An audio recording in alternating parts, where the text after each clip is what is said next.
this baddie might be the creepiest creature in our villainous potential of a god, but was ultimately defeated by his own human fear of losing his love. The next villain on our list has no such emotions, simply a mission to kill everything and bring darkness. Reigning at number 6 from the void that existed before the known universe is the primordial god of the symbiotes, Null. Now this baddie might be the creepiest creature in our villainous countdown. Null was born in the void between the end of one reality and the birth of another. When the Celestials brought light and life to the cosmos, Null was ripped from the void. In revenge, he formed the darkness into a blade and beheaded one of the Celestials with one mighty blow. The remaining Celestials banished Null into the darkness, where he grew in power and hate. Alone in the shadows, he used the Celestial Skull as a forge and folded its power into a deadly blade he dubbed All Black the Necrosword. With this enchanted blade, he roamed the cosmos, extinguishing all life he encountered. His reign of terror lasted eons until one day he fell in battle and the Necrosword was lost. There it was taken by a being who would become known as Gore the God Butcher, who carried on Null's legacy of death. As Null recovered from the loss, he learned that he could create life from the darkness. Thus was born the symbiote race, a parasitic species that would one day spawn Spider-Man's nemesis Venom. Eventually, one of Null's creatures, the Grendel, came to Earth. There it did battle with Thor, and when he used his magic lightning, the pain of this attack traveled through the Grendel and into Null himself. The lightning forcefully separated Null from his hive, scattering the symbiotes and stranding those that had spread throughout the galaxy. As the symbiotes bonded with races across creation, they became infected with ideas of morality and turned on Null. They buried him deep in the center of a massive horde that became their homeworld, Clintar, where he was imprisoned for countless years. Null's power was on full display in the series King in Black, which told the story of his attempt to destroy Earth after the mad symbiote Carnage freed him. Null's primary strength is his ability to control darkness to create weapons and living beings. He has such vast control of dark that he could even cut off the entire planet Earth from the sun by wrapping it in a massive wave of symbiotes. He is able to project his consciousness into any of these spawn and control them from across the universe. The symbiotes range in power and form, with the weakest being like Venom, super strong by human standards. These symbiote creatures have a mind of their own and can develop personalities separate from Null, though Null's control is so great that it can make even the most docile ones turn rabid. When Null is possessing one of his own spawn, their features change, forming a red spiral where their eyes would normally be. Null's symbiote dragons were probably his favorite way of causing destruction. They are massive beasts that could decimate cosmic empires and slay armies. The only things that have ever been shown to do Null significant harm were Thor's lightning, the Force of Silver Surfer's power cosmic, and Venom when he briefly held the Unipower, the ancient light of creation itself. Null is not likely to show up in the MCU, but Sony's Venom movies seem to have taken inspiration from the Venom series that introduced him and explained the origin of the symbiotes. So there's a possibility he might show up in Sony's Spider-Verse. With his ties to Gore, the main villain of the upcoming movie Thor: Love and Thunder, there may be some references to Null to keep an eye out for. Emerging from the void at number 5 is Chaos. With his ties to Gore, the main villain of the upcoming movie Thor: Love and Thunder, there may be some references to Null to keep an eye out for. Emerging from the void at number 5 is Chaos King, the primordial darkness. Long ago, Amatsu Mikaboshi, the Chaos King, existed in the formless dark void that was the Earth. Mikaboshi ruled over the dark alone until life sprang forth. This angered the Dark God, who waged war against the deities responsible for defiling his kingdom. He was trapped away for centuries in the underworld, where he gathered his strength and recruited an army of demons. During the Chaos War, Mikaboshi broke free and went on to enslave pantheons throughout the cosmos. In the process, he killed immensely powerful beings, including the Impossible Man, an annoying little imp who can control matter, and the Demon Nightmare. This time, Mikaboshi even managed to overthrow the Olympian gods and bend them to his will. With their combined power, the Chaos King was able to defeat the combined forces of Thor, the Silver Surfer, Hercules, and Galactus. Mikaboshi's dark magic allowed him to perform horrific feats such as using the corpses of gods as he's in the various realms of the gods without effort, laying waste to the pantheons in the process. His power grew to a point that he had absorbed the very essence of the universe. Mikoboshi could shapeshift and control his form, turning his limbs into blades and creating copies of himself. He is able to possess other beings and use the bodies of the dead as a vessel for himself and his demon hordes. At his strongest, he was a threat to all of reality itself. The Chaos King might be one tough demon, but his capacity for cruelty doesn't quite measure up to the next demon on our list, who relishes in manipulation and trickery. Keep those tinfoiled hats on tight as we bring you number 4, Mephisto, Lord of Hell. Mephisto is one of the most cunning villains in the Marvel Universe, preferring to use his wits and trickery to torture the people of Earth. But that doesn't mean he isn't powerful enough in his own right. An ancient demon who has plagued mankind for centuries, Mephisto's true origins are unknown. He may or may not be the real devil, but he's perfectly happy to let people believe it. Mephisto's main goal is to populate his kingdom by enslaving the deceased souls of humans and torturing them. Mephisto's favorite pastime is making deals with mortals. Notably, he helped Spider-Man and Mary Jane undo their marriage as a part of a deal to bring Spider-Man's Aunt May back to life. Mephisto prefers using his charm and intelligence to appear weaker than he really is, in order to lure villains and heroes alike into a false sense of security. He has manipulated villains like the Green Goblin and Thanos in order to forward his own evil plots. This trickery has led many people making very foolish deals, Mephisto's favorite way of causing trouble. He is able to use his demonic powers to alter reality itself. To undo Peter Parker and Mary Jane Watson's marriage, Mephisto actually merged the Prime Marvel universe with another reality similar to the original, except for one detail about their wedding. The Scarlet Witch once siphoned off a part of Mephisto's reality warping powers to create her twin children, though they were eventually erased from existence when Mephisto reabsorbed them. This definitely never made Scarlet Witch break down and try to rewrite history and all of reality so that she could have a perfect family again, did it?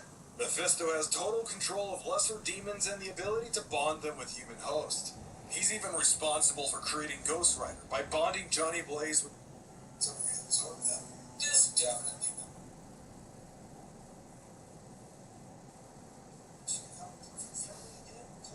Oh yeah. Yeah, I love the Marvel stuff.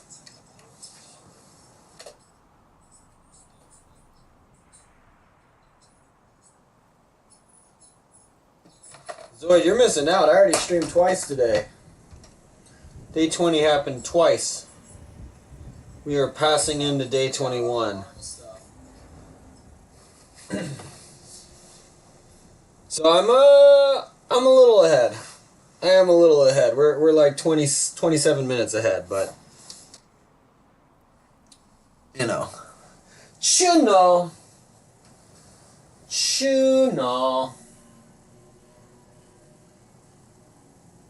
How you doing, Vlad? Oh yeah.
You know what would be better is if instead of gender, you could just be items. You could be like an attack helicopter.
Alrighty, which tank do we go for?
Which tank do you guys think I should grind out right now? Let's see.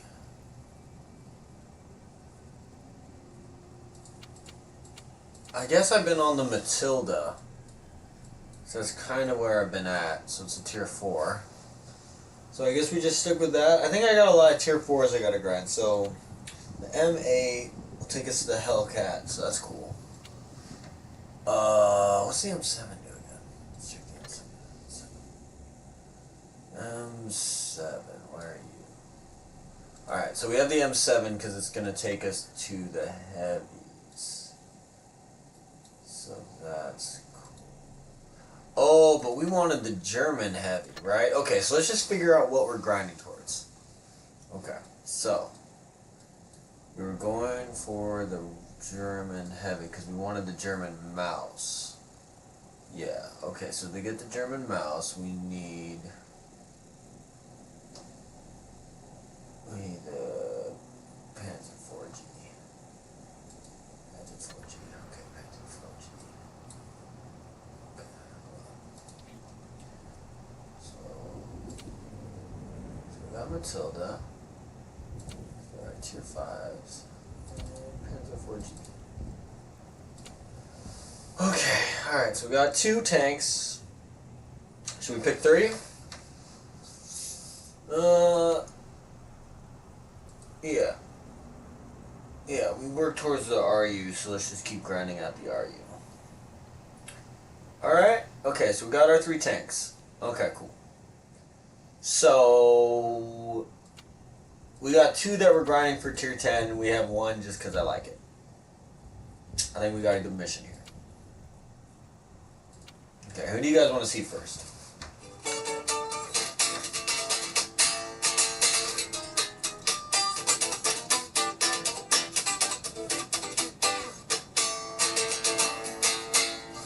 God, I love this guitar.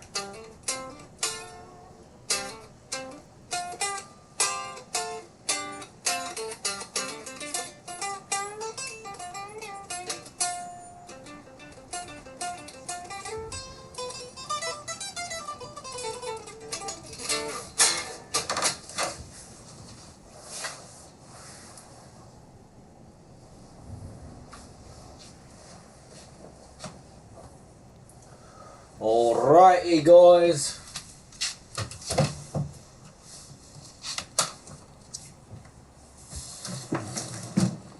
What do you guys think?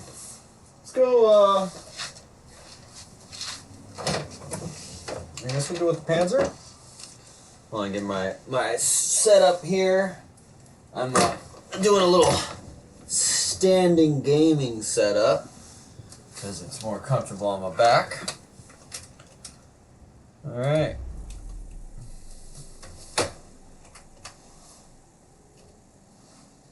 Alright, guys, let's go. Let's do this. Thanks for hanging out. Appreciate y'all. Appreciate all y'all. Even the bots. Because why not? Dude, this... My freaking keyboard's getting a little greasy. You gotta do a little cleanup. What have I been doing? I guess I've been playing a lot on it. Clean up, everybody do your part, clean up. Why is he saying help? What does he need help with? Oh, let me put my glasses on. Glasses would help of a video game where I need a seat, right? I had a beanie somewhere. Where did that go? Alright, let's go.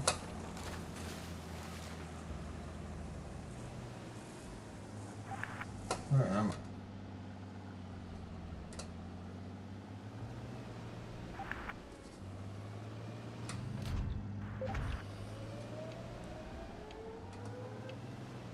I love that visual for some reason.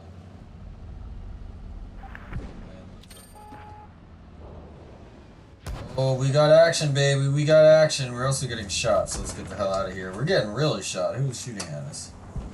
Someone over there. We're not going to give them another chance. Let's just get back with our teams. Getting seen everywhere. They're going to come around, so let's just get around this little corner here. Pop up here, give this guy a little poke. And just say, what's up, homie? What is up, little dude? Oh, he sees us. Is there a way to line up? Yeah, right there. Oh wow, he's got the same idea as us. Alright. Boop! Alright, this is real dangerous, but let's just keep booping him. Boop! See, he's just whizzing right by us. This is real, not good. Oh my god, look at these bullets whizzing by. It's kind of exciting, I'm not gonna lie. Okay, someone's trying to pop up. This guy's trying to come around. Okay, so let's just head him off. Wowza! Ah, he got us. Oh, at least we knew he was coming. He didn't surprise us, that's for sure.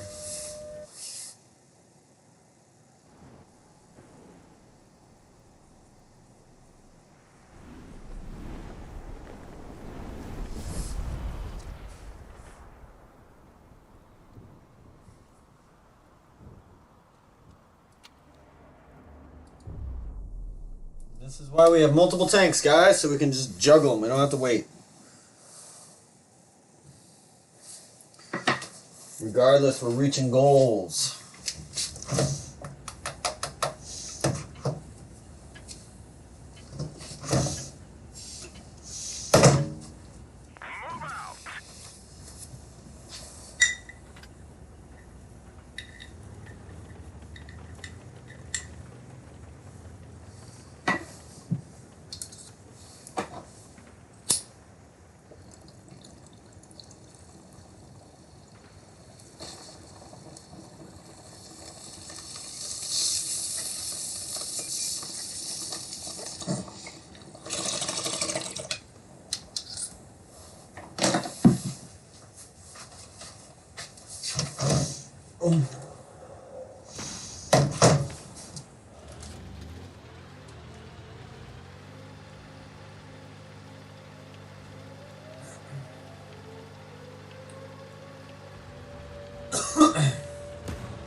less frightening than the cold and calculating villains who destroyed the entire multiverse. Despite all the fan theories out there, Mephisto hasn't appeared in the MCU yet, but as the films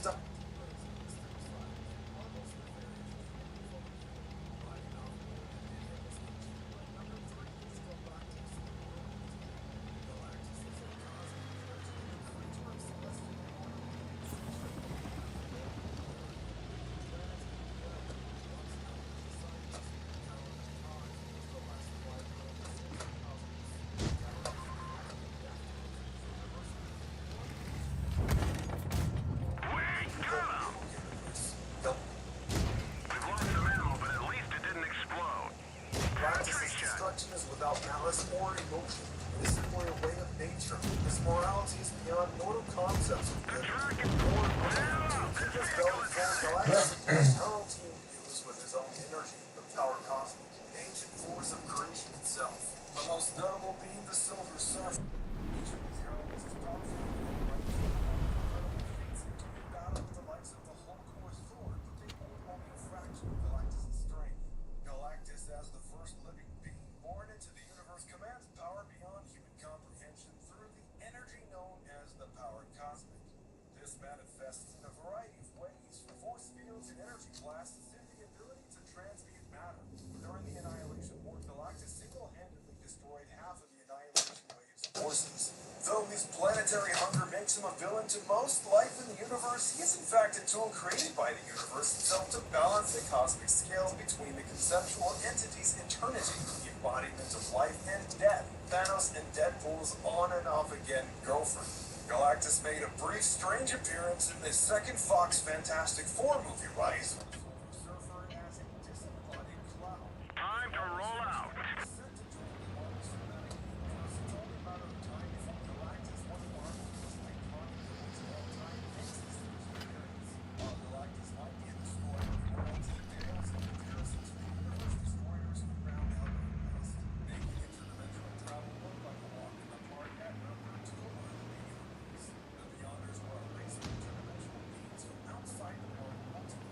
They consider themselves scientists and view the multiverse as little more than an experiment. In their effort to study the nature of reality, they triggered the collapse of the entire multiverse in a series of collisions between parallel Earths known as incursions. Despite the best efforts of the Illuminati, no one was able to stop the chain reaction the Beyonders started, and all of reality ended in white-hot explosion. Only 3 people survived: Dr. Doom, Doctor Strange, and our #1 reality-warping villain, the Molecule Man. Together, Doom and Strange managed to use the Molecule Man as a bomb to destroy the Beyonders. In the ensuing destruction, the 3 combined their powers to form a single planet called Battleworld. This planet was made up of leftover scraps of the multiverse and ruled by Dr. Doom, with the Molecule Man as a sort of living battery. The Beyonders were powerful enough to kill the all-powerful tribunal in all reality simultaneously. When confronted by a group of powerful Avengers, including Thor, Starbrand, and Hyperion, a knockoff Superman, a single Beyonder nearly killed all 3 single-handedly. Eventually, they had pushed their experiments into life as far as they could go and decided to observe what would happen in the destruction and decay. So they built a living bomb, the aforementioned the Molecule Man. The Beyonders' physical form seemed to be incomprehensible to the characters in the Marvel Universe. Instead, they spoke from what seemed to be a breach in space. They were, however, capable of creating avatars that held their essence and interacted with mortals. Let's go! Such interaction allowed an avatar to live on to the inside of his guardian power. The power was immense and the Beyonders were indestructible. By detonating a bomb created from the Molecule Man of many universes, Dr. Doom was able to destroy them, while also bringing the number of universes in the multiverse down from a few hundred to just 12. Oops. Weighing in at #1 of the greatest threats to the Marvel Universe is the Molecule Man, master of reality. Owen Reese, the Molecule Man, was first introduced as a nuclear lab technician bombarded with radiation that granted him the power to control matter. Over the years, the potential and scope of his powers expanded, allowing him near total control over all reality at a subatomic level. In truth, the Molecule Man was a creation of the aforementioned the Beyonders. They designed the Molecule Man to exist across all reality simultaneously as a living bomb with enough power to destroy whatever universe contained him. Molecule Man exists in every reality at the same time, which also makes him mentally unstable. Molecule Man proved a formidable foe from the beginning, encasing all of Manhattan in a glass dome or even controlling people's minds. But his true purpose and potential was revealed in the reality-destroying event of Secret Wars. Molecule Man hinted at his unlimited potential through his amazing feats like completely disintegrating the supremely powerful and mentally unstable hero, the Sentry. He was able to both completely destroy and revive an entire town in Colorado, including the people who live there. When the incursion events began, setting off a chain reaction that threatened the entire multiverse, Dr. Doom was able to use the Molecule Man as a part of his plan to avert reality's complete erasure. By detonating Molecule Man in a massive explosion that destroyed the Beyonders, he accelerated the end of the multiverse and channeled Reese's power. Molecule Man uses control over reality to collect the remnants of the life.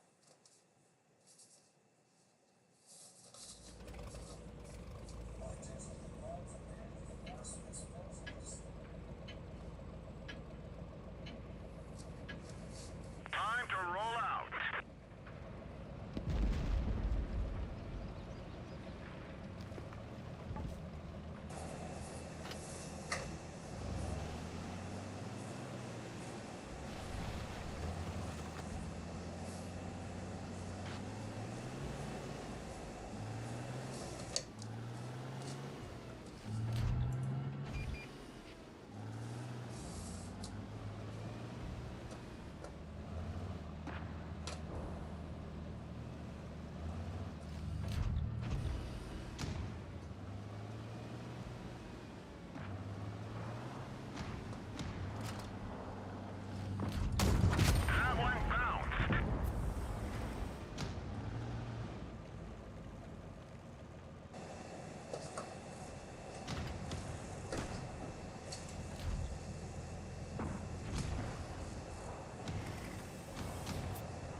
Let's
get this show on the road.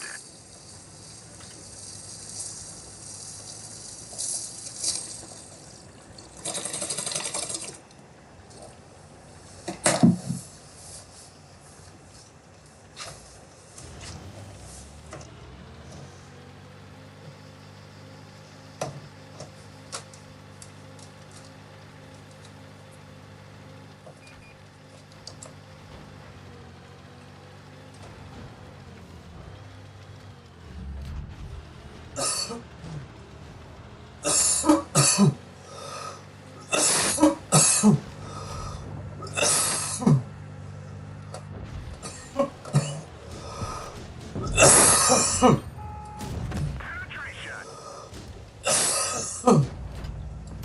We've hit them hard. We've lost the track. We're immobilized. They're hit. Enemy is hit. They're knocked out.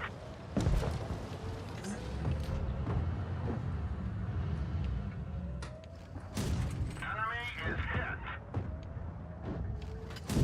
Got him. Nice shot.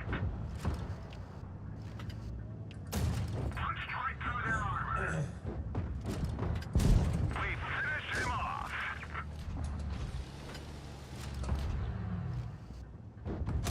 We've hit them hard. We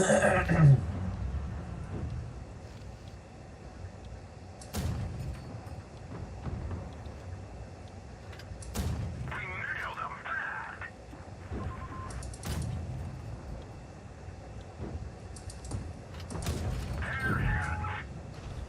They're hit.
Gonzalez, letting off that deep half guard attack. Barbosa passing the guard once again. Mario's just doing a very good job at staying heavy and not really giving Sam a whole lot of breathing room to create any sort of submission attempts. All the way over to the mount again. Very suffocating pressure. Look at that, Sam uses that mount to sneak out the back door on the other side, recover his half guard. Gonzalez working with the underhook. Now Sam getting into his half guard.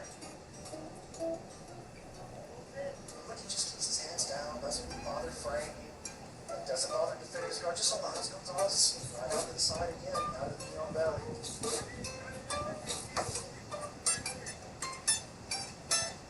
Now trying to go for that key lock is Gonzalez. Stepping over the head as well. Attacking the key lock in the way that he is, he's also setting up the arm bar at the same time. Yeah, Sam's got to be careful with that. And Sam escapes them both. Look at the smile on his face. He's having fun out there. He's defensive. I mean, It's like, he's like an you oddly can't catch me. you know?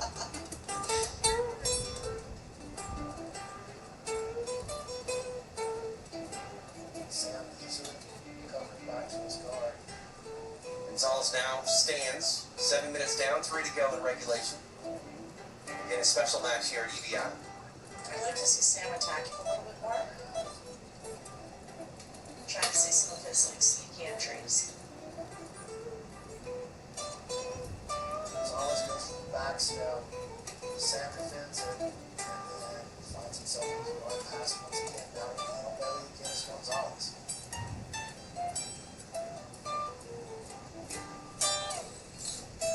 Yeah, Sam's gonna, if he wants to be a crowd favorite, he's gonna have to be a little bit more offensive, maybe a lot more offensive. But there is something endearing about having a special style that's all your own at the same time. 100%. Oh yeah, where you can give them literally everything and they can't catch anything. That's pretty neat. Sam again finding himself on the bottom. Gonzalez in the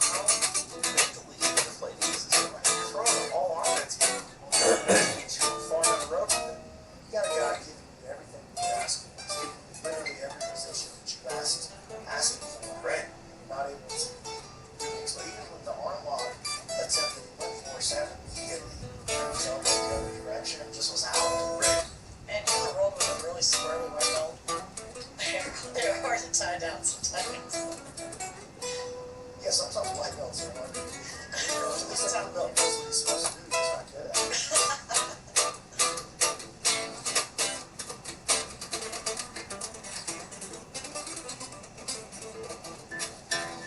Oh, that was an interesting technique by Mario to step on that foot to try to pass the guard.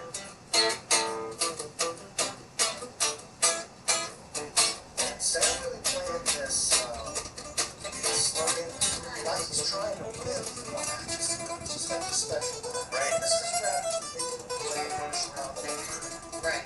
But when they bring it out to the special match, it's not that thing. You talked about your mastery of the overtime rule sets. I mean, maybe Barbosa's biding his time to put on the show in overtime. Yeah, I mean, I think that's part of what he's cooking right here for sure. This is starting to kind of chase the back right here.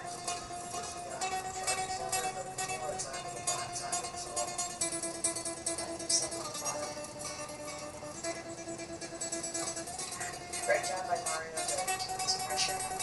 Final 10 seconds here in regulation.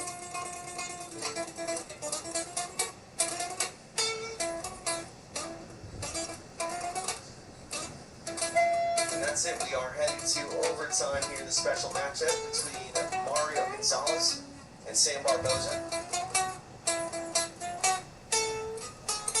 Gonzalez on offense first. And it looks like he's going to take this arm bar position, spiderweb. I like that choice for him. You know that, yeah, the man kicking up here in El Paso. We know that Sam is excellent in his back defense. And so I like Mario's choice for him. Sam employing that best grip. Sam is so strong. Look how strong he is. Yeah, definitely. Ripping amazing defense. I like that Mario reaching across to control the second arm. That's a good way to keep the grip. Barbosa is rolling through it. Gonzalez trying to take the arm home. But able to step over the top. He's making Gonzalez. My goodness. And his skateboarders. Sam Barbosa. She's so bad. Looking like a Houdini here in El Paso. He gets free of a fully locked on armbar. Did it pop? Didn't it pop? I don't know. I don't think so. You know, it's not the way That's the Sam crazy, man. wanted that to go, but I don't think maybe it is the way he wanted it to go. Oh, now he's on offense, really for the first time in this match, as he takes the back of Gonzalez to start the bottom of the first overtime. He should change his name from Bo Constriction to Houdini. Sam, an excellent back player. I see him, and he's crazy strong, so he gets those grips up around anywhere below your nose. Everything below the nose is the neck. I've heard that. If Sam Barbosa grabs you anywhere below the nose, even on the bridge of your nose, and locks his hands together, you're about to have a tough night. Currently attacking the arm. Good body triangle by Sam as well. Trying to explode. Here's Gonzalez. He's able to get free. So that ends the first period of overtime. So now Gonzalez back on offense to start the top of the second. We'll see what position he wants to start. Both guys unofficially. Right, of course. 36 seconds of round time. Really? So get even. Heading into the second round. And now we see Gonzalez back on the spiderweb position here to start the top of the second. And I think we'll see Gonzalez make the play again to reach over and control the elbow on the far side. He's working on the grip itself right now. It's going to be harder to break like that. He had a lot of success when he took that hand and pushed across to the far tricep. Yeah, a lot of success, and then he gets to kind of capitalize on some of the mistakes that he made the last time around. And there we go. The counter comes out. Barbosa forces that. Smart move. It's not quite over yet, as Barbosa still has an offensive round here in overtime, but very short time to pull out a quicker submission. 25 seconds. 25 seconds. We'll see if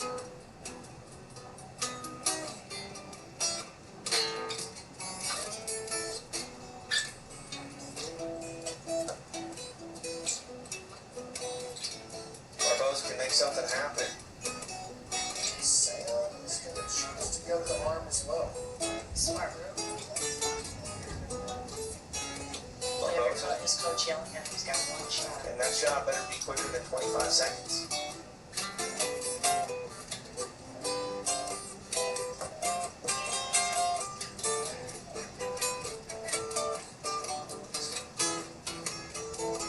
His own Barbosa here. He's got to sit up. Yeah, he's got to sit up. He's got to keep that hand on the ground. See a big smile. TikTok goes the clock. Sam Barbosa trying to make something happen here. Nicely done. Mario Gonzalez able to win this matchup in overtime. A submission will get it done, and we will make it official. Ladies and gentlemen, we have a submission in overtime. Representing the Barracks, it is Mario Gorilla Gonzalez.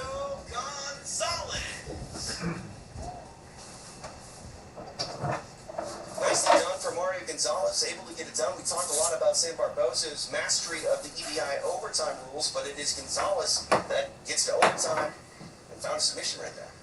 Yeah, and Sam's strategy really backfired on him in this particular case. It was, his defensive prowess that allowed him to get into the overtime, his confidence in his defense, but ultimately it was the submission offense from the arm lock position of Gonzalez that ruins the night and the special plans of Sam Barbosa. And that's a double-edged sword that you have with being such a defensive player. But I mean, great job. He really came out there and showcased a lot of skill and some really good Houdini skills. And it's a difficult task for Gonzalez to take on such an orthodox player like that, Barbosa. So let's take an opportunity here to work ourselves back through the bracket. You see Nick Rodriguez advancing, and he's going to be taking on a little bit of rivalry right here. The B team versus New Wave right here in the Metro in the bracket. Kibler advances, Bodoni advances in overtime against Austin Baker. Over on the other side of the bracket, This is our other quickest submission. Bel Sosa. And Sosa. And then the Dog Slayer, one of the fan favorites, Mashing Goalie. He's going to be taking on Andre Portillo. Portillo will probably have the toughest draw of the first round, taking out Dan Martinez. We're going to throw it to the stage here. We've got a special announcement. Let me throw it over to my friend, TJ DeSantis. He's here with Eddie Bravo.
Look at that water, okay?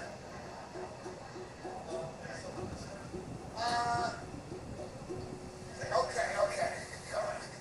Hold on.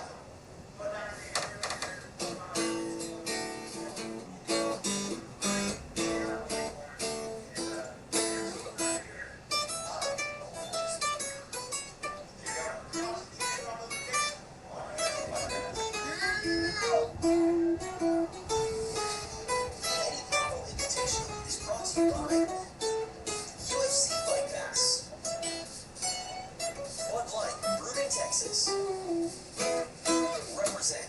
It's your life. Represent accordingly. Master Day Productions, the new era in combat sports and entertainment. 10th Planet Jiu-Jitsu, no gi all day. Over 100 locations worldwide. Visit them at 10thplanetjj.com. The all-new podcast, Look Into It with Eddie Bravo. Right Drive. E-Rock Entertainment.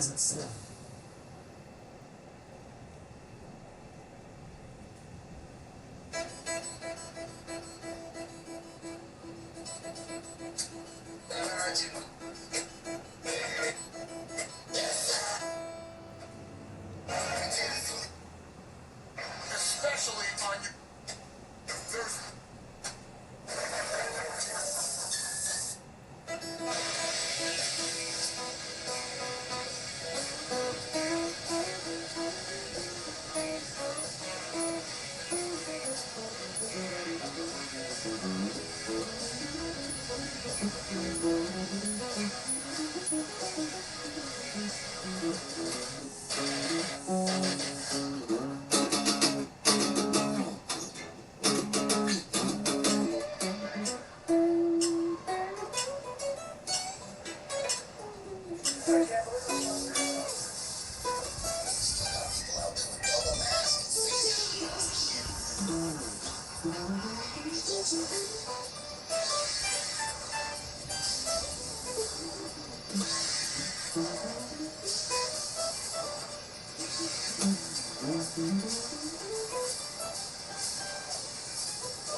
You can tell it's real because it looks so fake.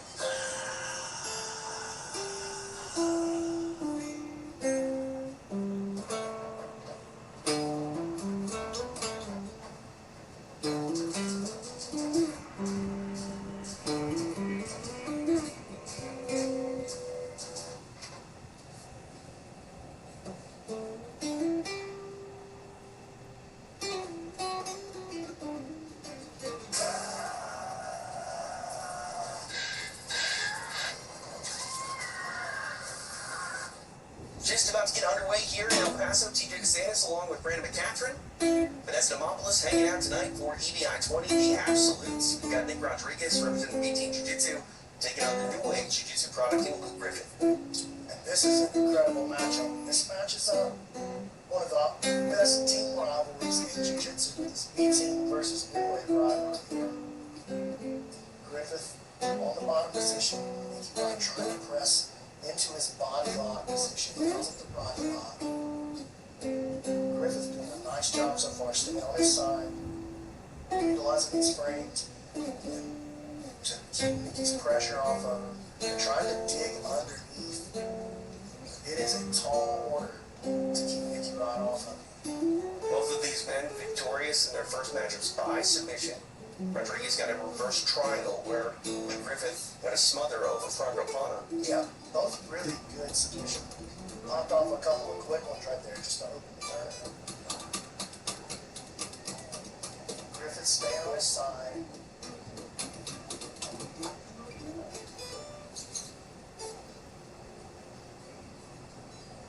Keeping Nicky Rod off of him right now. Man, but you just see Nicky Rod just digging right now. Looking for his entries. Trying to really get aggressive in this top position here. 90 seconds down in regulation. So you can see Luke trying to dig that left hand underneath the leg whenever Nicky Rod offers him space. But Nicky doing a good job staying low, trying to make sure that Luke can't get underneath him and set him off balance. And here he goes under the arm now. Yeah, you see Nicky Rod really digging with his head into that shoulder right there, trying to flatten him out. Yeah, every time he goes to dig and gains a little bit of purchase on that left side, Nicky Rod hits him with that arm crossface. Gets him out of position. Nicky Rod backs off a little bit now. Employ a different tactic and then right back in with the head again.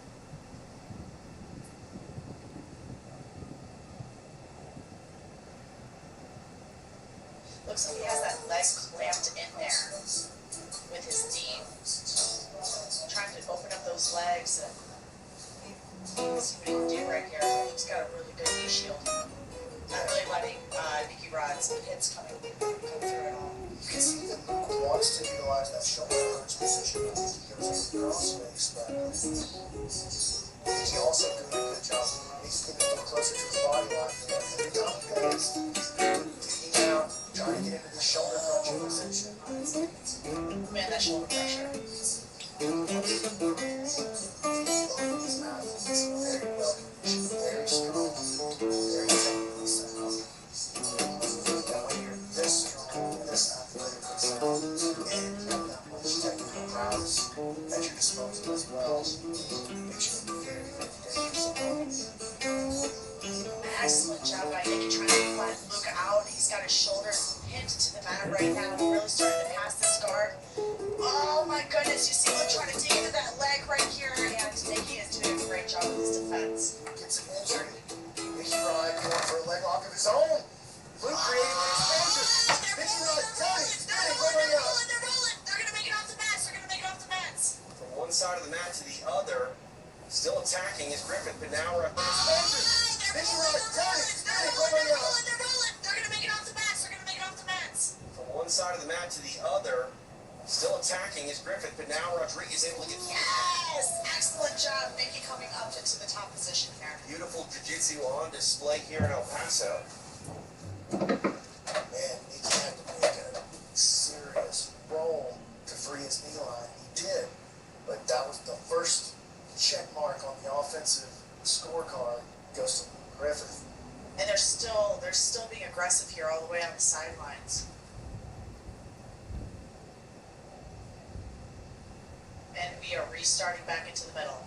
Great job, boys. Nicky Rod now looking to stand and pass. He's going to have a lot more of his athleticism at his disposal from this standing position.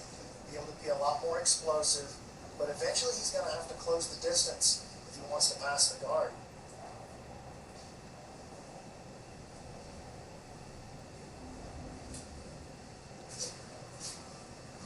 Being patient with his entry here is Rodriguez. Now he puts his knees on the mat. You see Griffith trying to get underneath. Luke seems to have a really good guard. He does have a really good guard. He's really good with his reverse style lever also. We saw him utilize that in hands a couple of different times. Off balances, never on injuries, opportunities. He's very, very good, and I think he's a little bit underrated for his technical prowess. You know, you look at him, he's big, he's strong, he's powerful, but his technical skills are really good. Here we go with the Ronnie lock. Yeah, he falls asleep a little bit there and allows Nicky to lock his hands around. Oh, Nicky climbing up, trying to get past this guard. Luke doing such a great job at keeping the butterflies in there. And look at him dig that left arm underneath. Oh, Nicky now completes the excellent pass. job. A Oh, bungee did a choke. bungee choke. Oh my goodness. Which Nicky Rod is so versed to. His brother J-Rod does that so consistently. So he's very comfortable with buggy choke defense. Now over Straight to into mount. mount. Rodriguez in business here. Let's see how he chooses to deal with this mount. He doesn't have both of his hands on the hips. Not a lot of the new wave guys tend to prefer that kipping escape. And you can do it definitely with one hand on the hip. It's much easier. You can see he wants to dig that right under the back down there. There's the bump at the hip. Nicky doing a great job at keeping his pressure.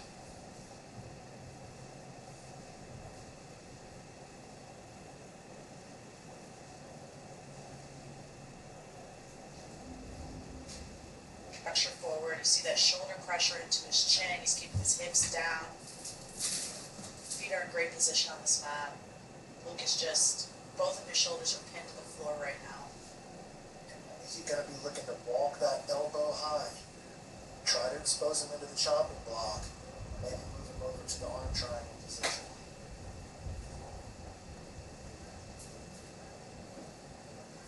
Another bump, just to check the base on your eye.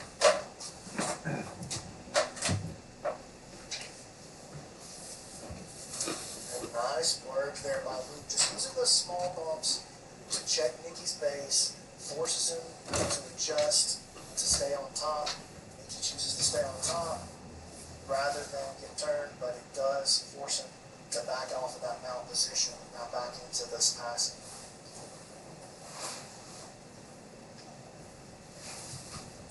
And again, quickly changing levels, trying to get his hands locked around the body, trying to expose potentially a Kimura. Nicky locks again. Excellent job going straight to that mountain. If you see, like, he doesn't really give much inches. Like, he stays super, super tight in his passing game, and he keeps that pressure forward. But he's not overzealous either. It's beautiful. Sliding up into a stronger offensive position now. Still time to work. A little 2 minutes remain here in regulation. This is our first match of the quarterfinal rounds of this absolute tournament.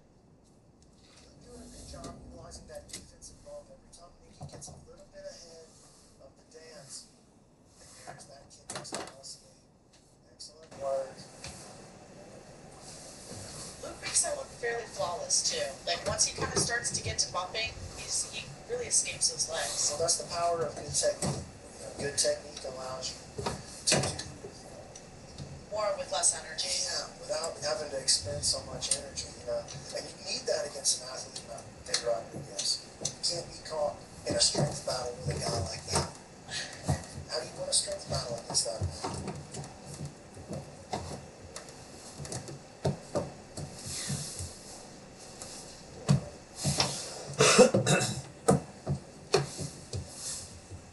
TJ DeSantis, Brandon McCaffrey, Vanessa Demopoulos, live tonight in El Paso, Texas. It is EVI 20, the Absolutes. Appreciate you joining us here on UFC Fight Pass. Big explosion there, bit of a scramble. A little bit aggressive as regulation. You need to take a risk there. Try to roll through and attack the head. Move very aware. Uses that as an opportunity to double back into his butterfly guard. He's flattened out here. Nicky looking to lock the hands again. Excellent risk taking as well. And I mean, we've seen Rodriguez on the top position for almost all of this match. Been very much on the defensive end. But still doing a great job with those escapes, doing a great job with his control, from a position, trying not to let Nicky pass. Alright, let's go, finally. What do you guys want? Where are you going? Where do you think you're going? This is not a game. Alright, you guys can come with me. Let's go together. Alright? There it is, 10 minutes in the books. I will be your bodyguard, Batman. Overtime here between Nick Rodriguez and Nightman. I like that name. it is Griffith that will go on offense first. He lets take the back here of Rodriguez to start the top.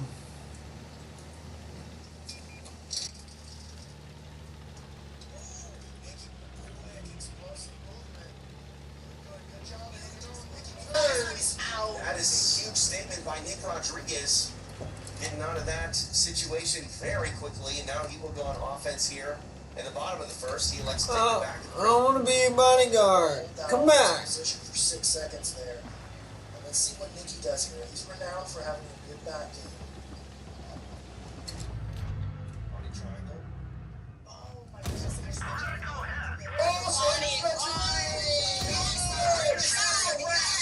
Nick Rodriguez via armbar in the bottom of the first overtime. And he's on his way to the center. On the Beijing Jiu-Jitsu product, Nick Rodriguez is making it official. Ladies and gentlemen, please welcome We didn't even scratch them. armbar now with his way to the center of the box. It is Nick Rodriguez. Country shot. Getting it done, we make such a in overtime. That all goes by the wayside when you wrap up a submission, especially in the bottom half of an overtime, and that's what we saw Nick Rodriguez do. Beautiful armbar, started from the back, made that transition, Vanessa, and it was a wrap. Yeah, that was so beautiful to watch him do that. I thought he was going to start to try to chase this match. He did a great job with the upper body control, and then goes straight into that armbar. The loader is dead. Arena fire is slow. That's the same arm that got attacked in his matchup at the pan. Arm lock as well from a very similar position. Yeah. And it really did a nasty crank to Griffith's arm, and I think that Nick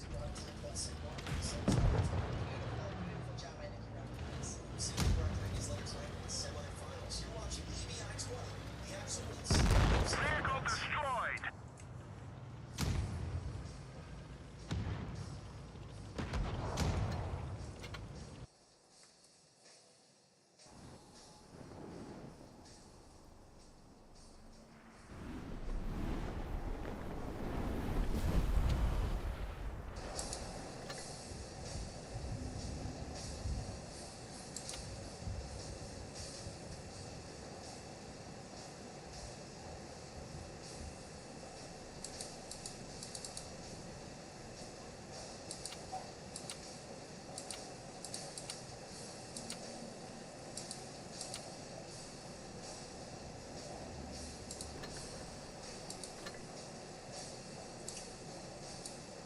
All right, we are rolling along here in El Paso for EBI 20.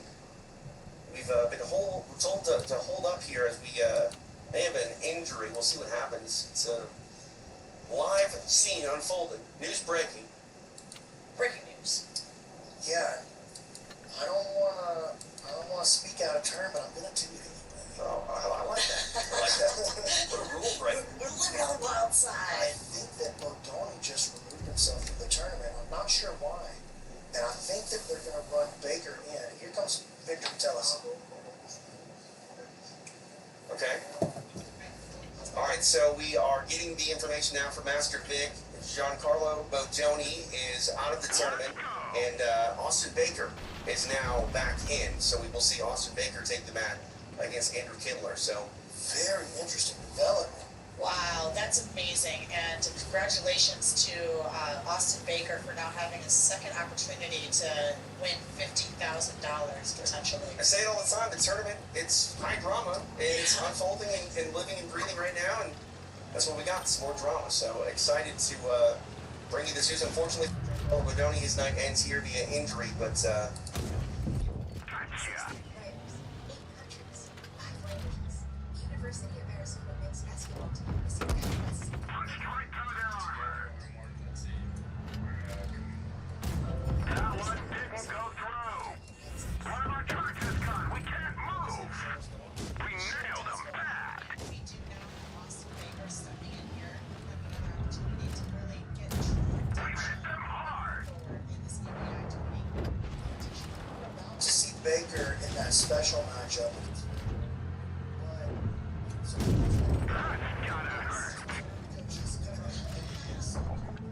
That's gotta hurt. Both of the new wave products out before we get to the semifinals.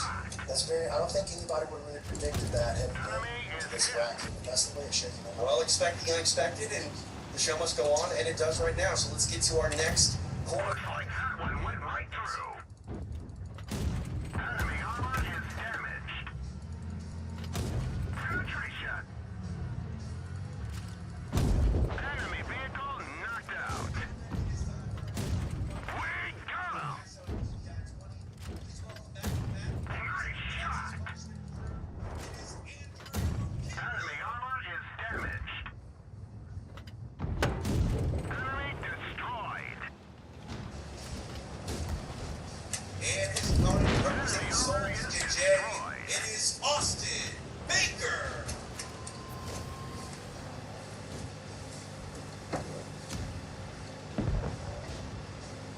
Woohoo! We did it, boys.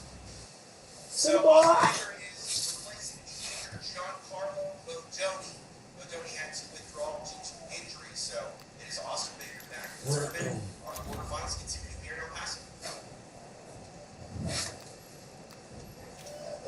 interesting opportunity. What an awesome opportunity for Austin Baker to work himself back in here. He's a man with 9 lives. Really? He got to the finals of yeah. the qualifier. Yeah. Lost the qualifier. There was an injury. He gets to come to the tournament anyway. Right. He loses in the tournament. The guy who beat him gets injured. Baker back in the tournament again. And can he take advantage of this incredible opportunity? He's got his hands full with the big man from the Texas punishment. You know, they've got slot machines here at the Speaking Rock Entertainment Center. Maybe. Oh, huge takedown by Baker. Baker goes arm drag, single leg, and puts Kimmler down, and Baker looking around past the guard already. I mean, if you get a do-over, you might as well make the most of it. And Austin Baker trying to do that here early. Taking advantage of being back out here on these mats. I love that, man. I love seeing somebody fired up and excited to be there. As we have seen most of the competitors all night, like chasing all these submissions. High stakes here at EVI. Again, a potential $50,000 prize is on the line for the winner. Does anybody remember Jim named Texas punishment? That's pretty sick. That's pretty good. Yeah, it sounds like a possibility. Let's go. Especially Andrew Kimmler's leading the way. Baker though climbing this mountain. Yeah, Kimmler finding himself on the bottom part of side control position here. Baker trying to get that head down to hopefully raise the arm of Kimmler. Oh, straight into mount. Well, you couldn't ask for anything better to open up this first 90 seconds if you're Austin Baker. We didn't penetrate their armor. Kimmler way behind the 8 ball here. Yeah, the pressure now from one of the larger contestants in this bracket. Austin Baker. He's putting down heavy pressure. Kimmler's arm way out of position. Baker may be thinking about sliding around to an arm lock rather than this arm triangle. Yeah, he's trying to cut the angle. Now retreating back towards the more Nakatami style position. Kimmler We didn't push. even scratch them. Baker riding up again. Trying to use his right arm to force the elbow of Kimmler up above his own shoulder. Just sting them.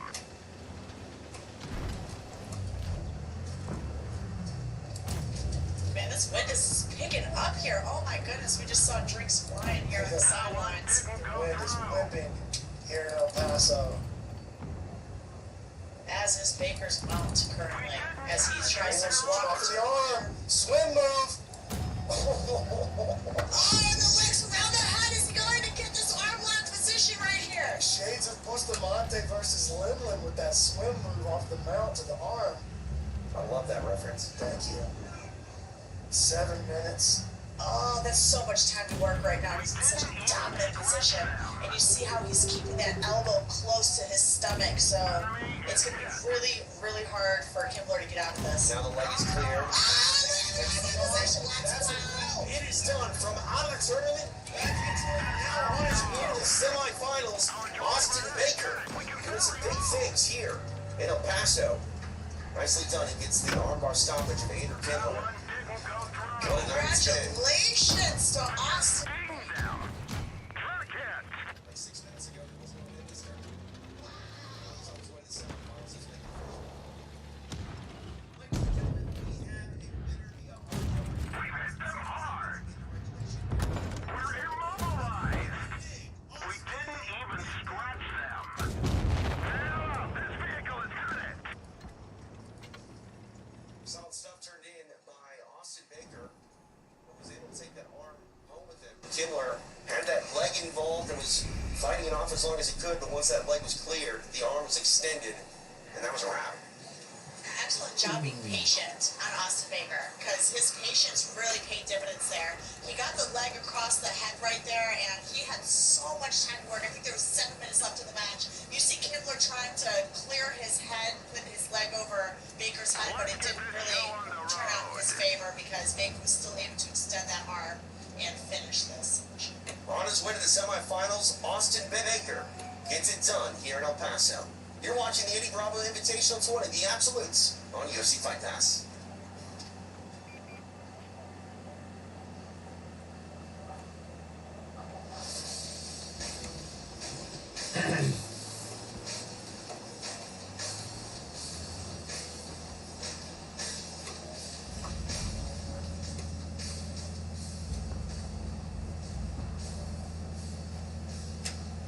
gentlemen, our quarterfinals continue here. It is Kyle Bay.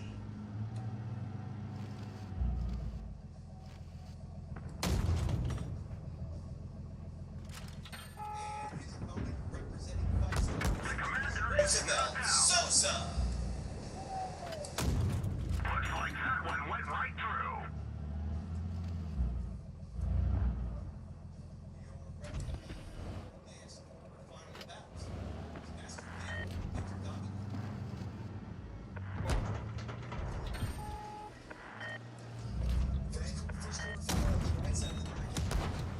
Bane versus Sosa. Both these guys we just saw them at ABCC just a few weeks ago. Bane, phenomenal in this opening round. He's rolling right to one of his specialties, the Kimura, and Bane coming out offensive straight out the gate.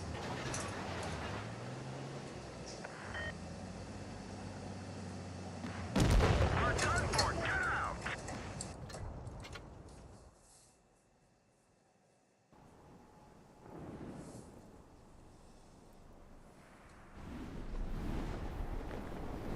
Close guard from Sosa.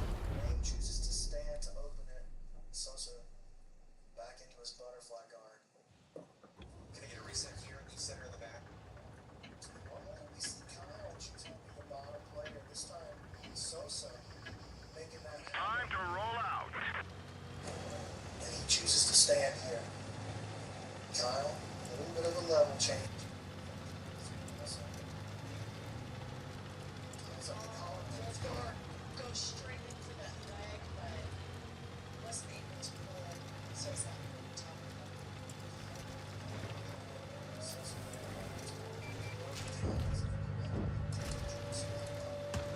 We saw in the last round, Sosa. Enemy armor is damaged. Enemy is hit. Great shot. Wait, Carlo.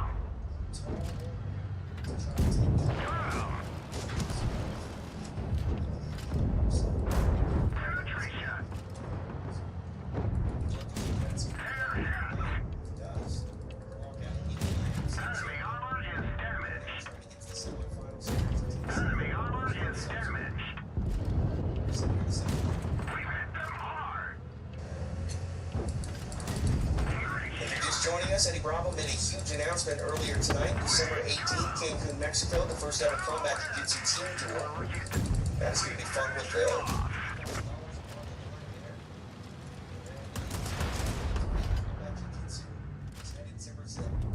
Head bounced off.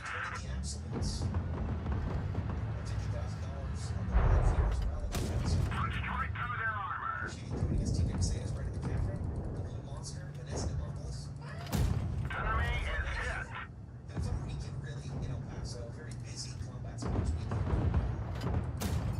Great shot. Was here, putting on a show at the Speaking Rock Entertainment Center.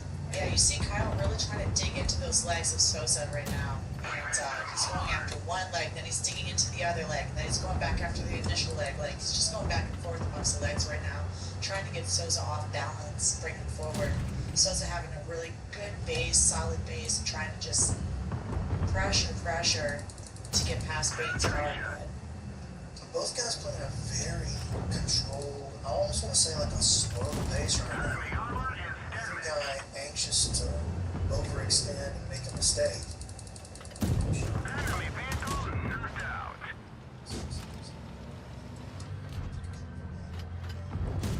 Air hit.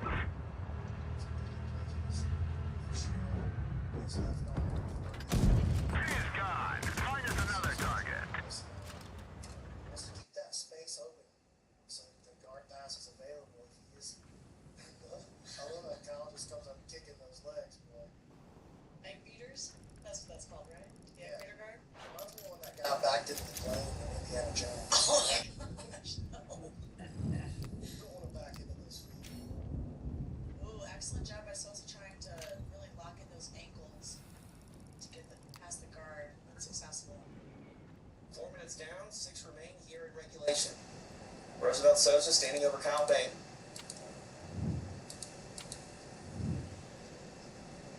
normally you don't want to be underneath an athlete like Sosa, who's such a good guard passer and like pummels through, but this is exactly what Kyle Bain wants.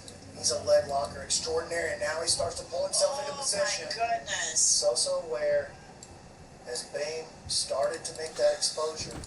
Turned, got a little swamp walk going, pulled his leg out of there.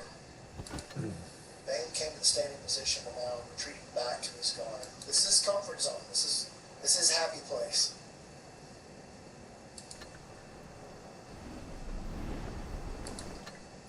It's the reverse Della Eva with the knee shield for Kyle Bain. Left arm frame.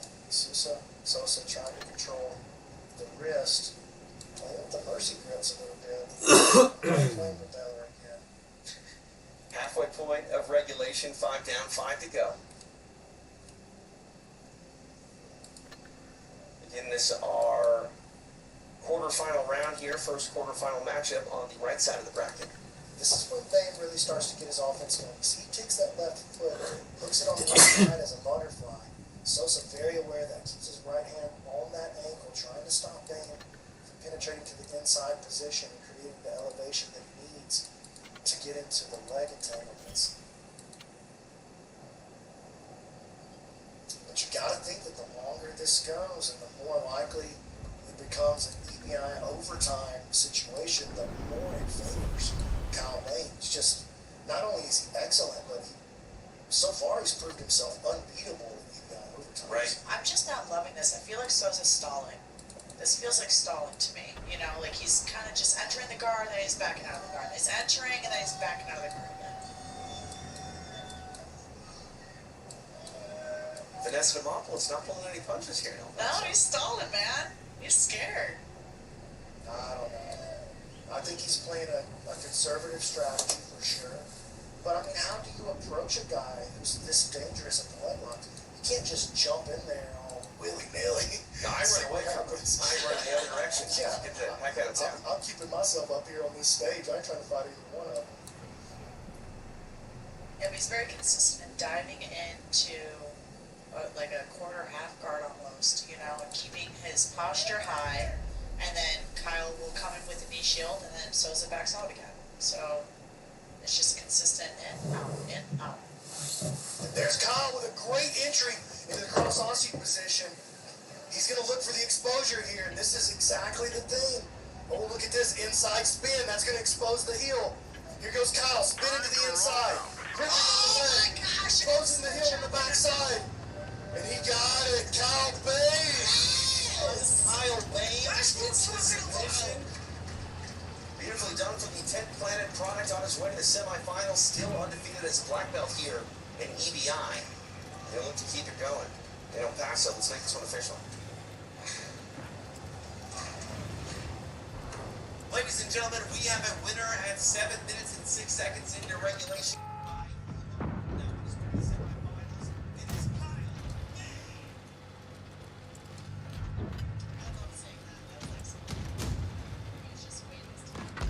Lost some ammo, but at least it didn't explode. Nice shot. The track is damaged.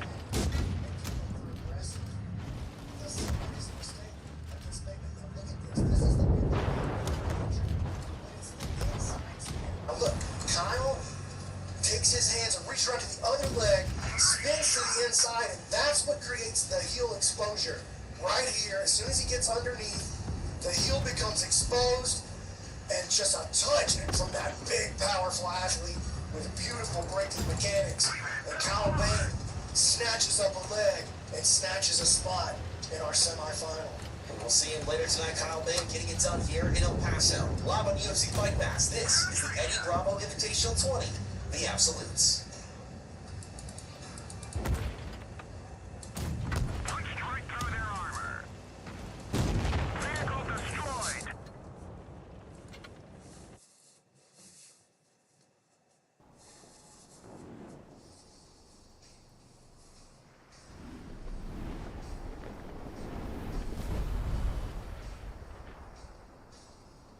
Ladies and gentlemen, it is time for our final quarterfinal of the evening. Please welcome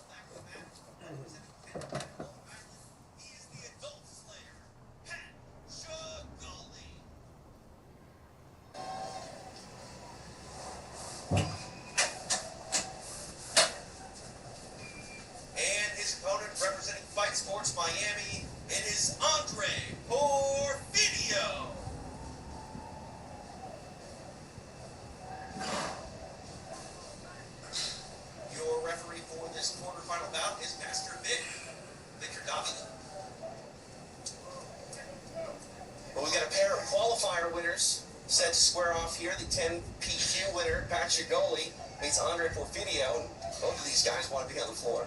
I love Pat's on a baseball slide in there, you know. He covers some distance when he does it. Seriously, that's what I love. Listen now, Porfidio, we've seen him win his last 5 matches here in El Paso, including the qualifier, by leg lock. We've seen Shigoli absolutely zero care for the health of his own legs. True. In the qualifier, he just survived some disastrous leg locks. And look at this, Porfidio sits back, powerful straight ankle. Straight into an ankle. Shigoli, he just refuses to even acknowledge that his foot is caught up. I know you're rubbery when you're a kid.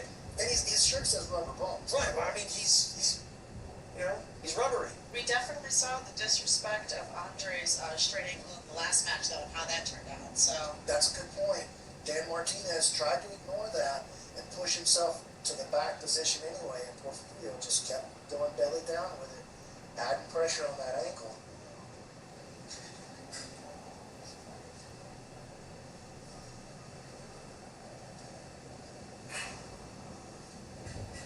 Porfidio, we've seen him choosing the guard position mostly in his matchups, but with Shigoli coming in and baseball sliding into his play, now playing with this De La Riva on the outside.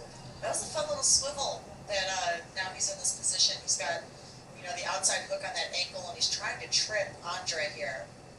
Yeah, he wants to create an off balance so he can get the entry that he wants.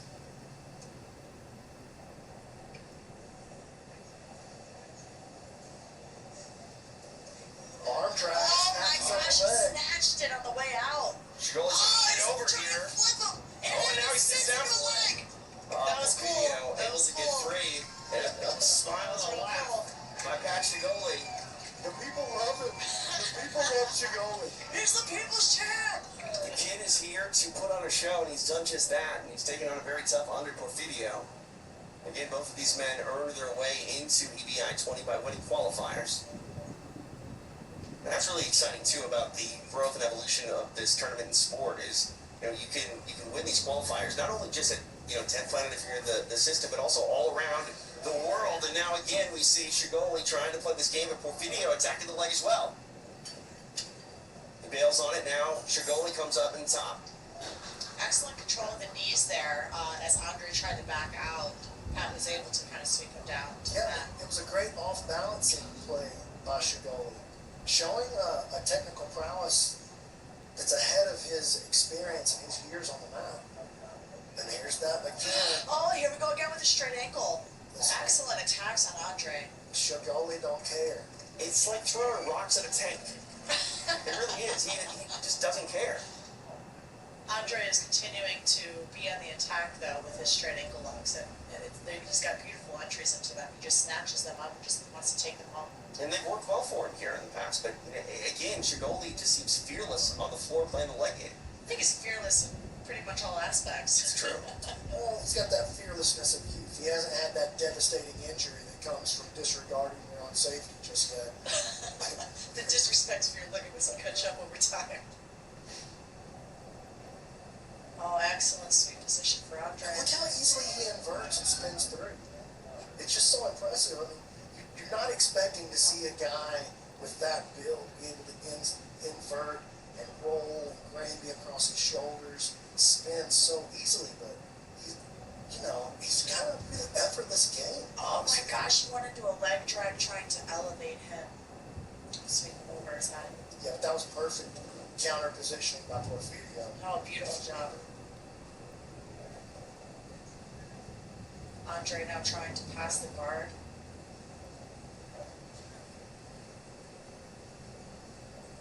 This is an exciting match.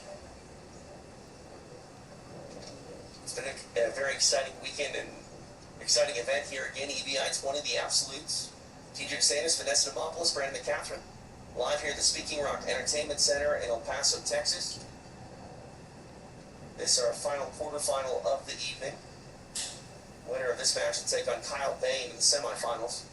Going into this leg pin passing, this Porfidio looking to find his way in past the guard, but you have to be so careful as you approach Shigoli, because you know that one slight mistake and he's ripping on your legs. past the halfway point. 5 down, 5 to go. Video getting free there.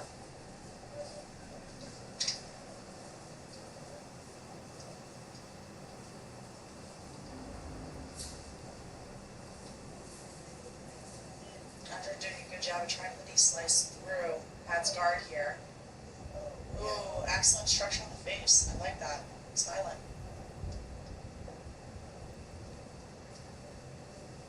Keep going. Fence a triangle out and Morpheus gets a smile out of Morpheus. I knew he hit me with that shit. Look at that inverted guard. He paused inverted. Looking like a big old Ryan Hall. A big old Ryan Hall. Big old Ryan Hall. Ryan Hall's a little dude.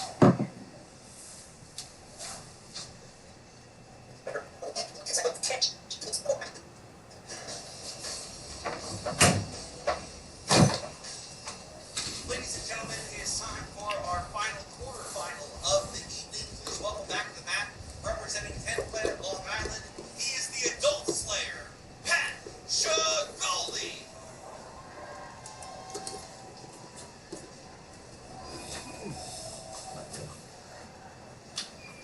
And his opponent, representing Fight Sports Miami, it is Andre Porfidio.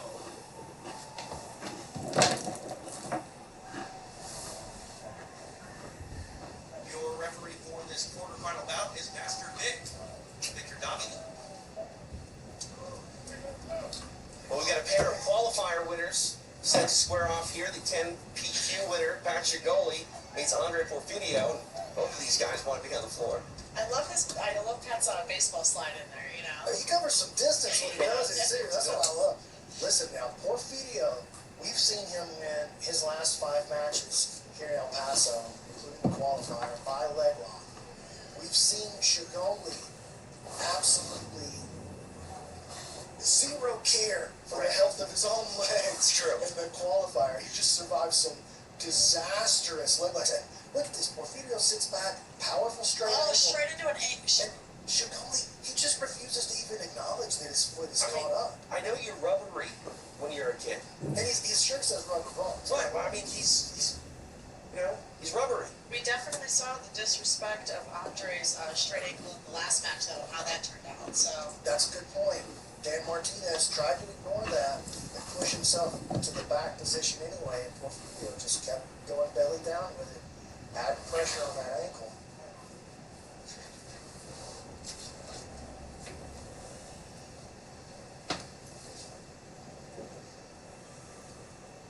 Porfidio, we've seen him choosing the guard position mostly in his matchups, but with Shagoli coming in and baseball sliding into his play, now playing with his Delahito on the outside. that was a fun little swivel that now he's in this position. He's got, the outside hook on that ankle, and he's trying to trip Andre here. He wants to create an off balance so he can get the entry that he wants.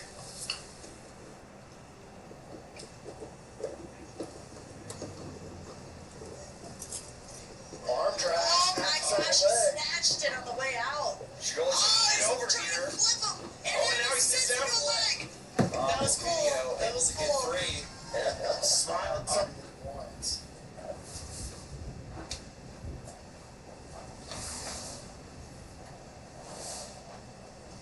Arm drag. Oh my Snacks on gosh, the he leg. snatched it on the way out. Shagoli's he's over trying here. to flip him. And Oh, then and now he sits down through for the leg. leg. That was cool. Porfidio That able was to get cool. 3. Smile That was and really laugh. cool. By Pat Shagoli. The people love it. The people love Shagoli. Here's the people's champ. The kid is here to put on a show, and he's done just that. He's taken on a very tough Andre Porfidio. Again, both of these men earned their way into EBI 20 by winning qualifiers. And that's really exciting too about the growth and evolution of this tournament and sport is, you can win these qualifiers not only just at 10 Planet if you're in the system, but also all around the world. And now again we see Shagoli trying to play this game, and Porfidio attacking the leg as well. He bails on it now. Shagoli comes up in top. Excellent control of the knees there as Andre tried to back out. Pat was able to kind of sweep him down to Yeah, that. it was a great off-balancing play by Shagoli. showing a technical prowess that's ahead of his experience and his years on the mat. And here's that again. Oh, here we go again with the straight ankle. Listen, Excellent attacks on Andre. Shigoli don't care. It's like throwing rocks at a tank. It really is. He just doesn't care. Andre is continuing to be on the attack, though, with his straight ankle locks. And he's got beautiful entries into them. He just snatches them up and just wants to take them home. And they've worked well for him here in the past. But again, Shigoli just seems fearless on the floor playing the leg game. I think he's fearless in pretty much all aspects. It's true. Well, he's got that fearlessness of youth. He hasn't had that devastating injury that comes from disregarding your own safety just yet. The disrespect for your ligaments will catch up over time. Oh, excellent sweep position for Andre. Look how easily he inverts and spins through. It's just so impressive. I mean, you're not expecting to see a guy with that build be able to invert and roll and gravy across his shoulders and spin so easily, but you know, he's got a really effortless game. Oh my gosh, he went into a leg drag trying to elevate him. Sweep over his head. Yeah, but that was perfect counter positioning by Porfirio. Oh, beautiful job. Andre now trying to pass the guard.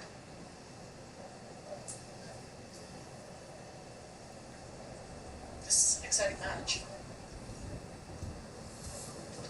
It's been a very exciting weekend and exciting event here again. EVI, it's one of the absolutes. TJ Sanis, Vanessa Demopoulos, Brandon McCatherine. Live here at the Speaking Rock Entertainment Center in El Paso, Texas. This is our final quarterfinal of the evening. Winner of this match will take on Kyle Bain in the semifinals. Going into this leg pin passing is Porfirio looking to find his way in past the guard, but you have to be so careful as you approach Shigoli because you know that one slight mistake and he's going to be ripping on your legs.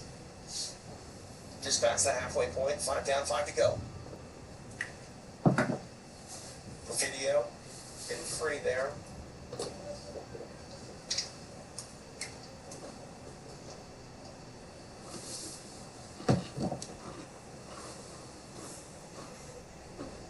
Andre doing a good job of trying to knee slice through Pat's guard here. Oh, excellent structure on the face. I like that. Smiling.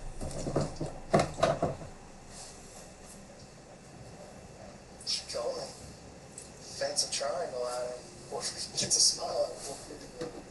Like, you hit me with that. Look at that inverted guard. He paused inverted. Looking like a big old Ryan Hall. A big old Ryan Hall. Big old Ryan Hall. Right, all the dude.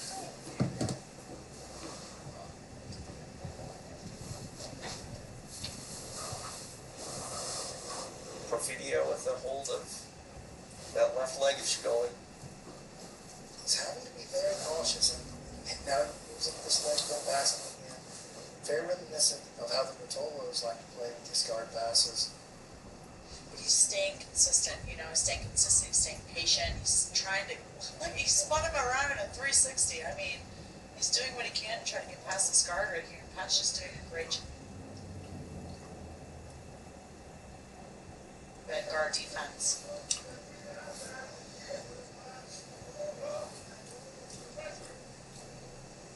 Gonna get it reset here in the center of the mat.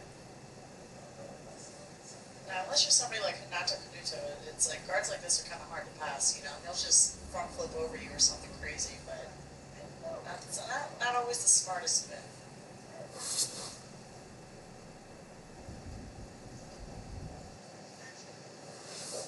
And Porfirio just being very hesitant about stepping inside.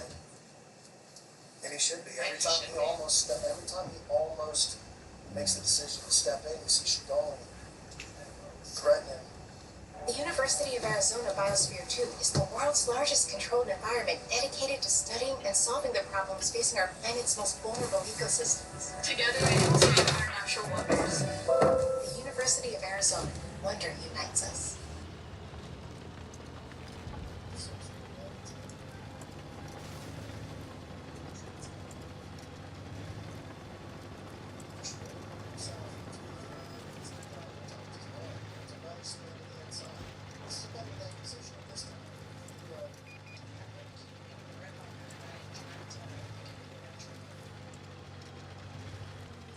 goes.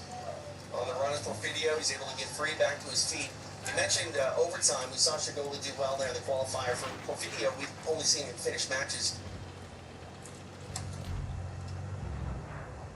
in regulation, so a bit of an unknown when it comes to Porfirio's attempts and attacks and what he's got in overtime. But Shigoli, we've seen him as a bit more proven there.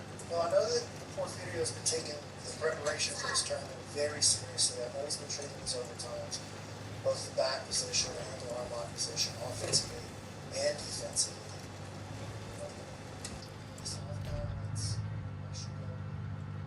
They're going to get those fans right.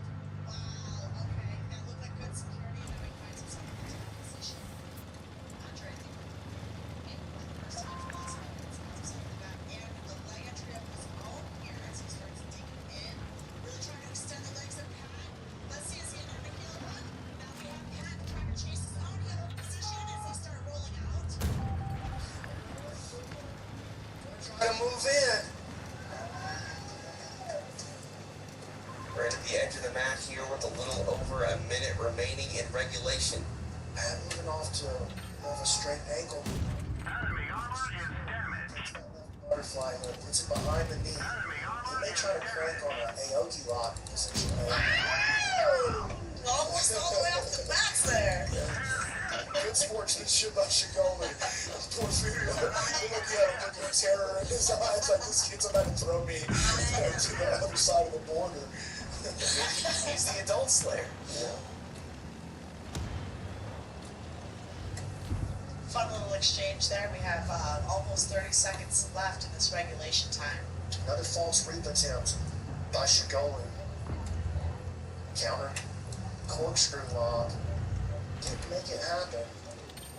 And now we're going to get one good look at this. Is his spot right here, the 50-50. It's 21s.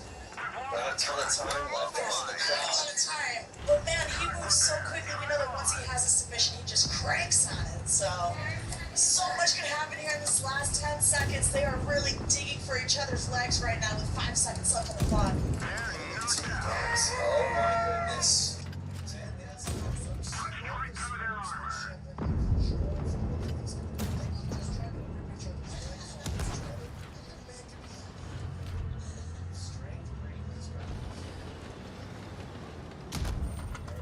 Overtime. In 3 overtime rounds maximum. Each half is 2 minutes. Top of the first, we see video on offense. He lets it take the back of Shigoli.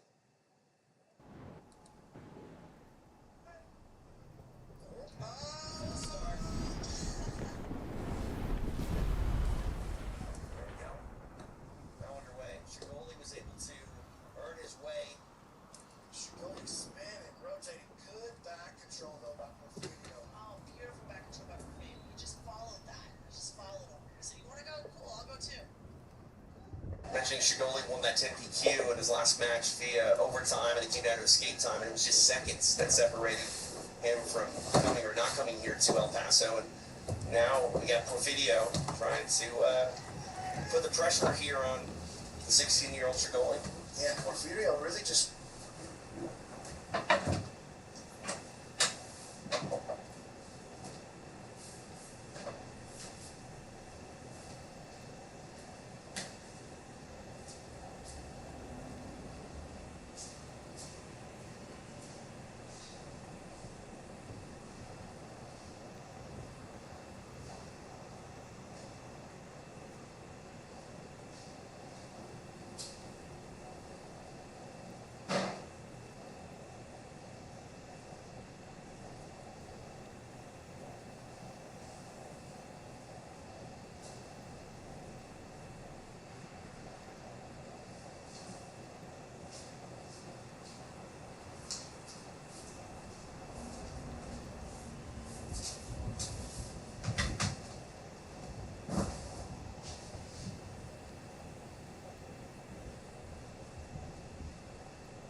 this is Shigoli creating rotation.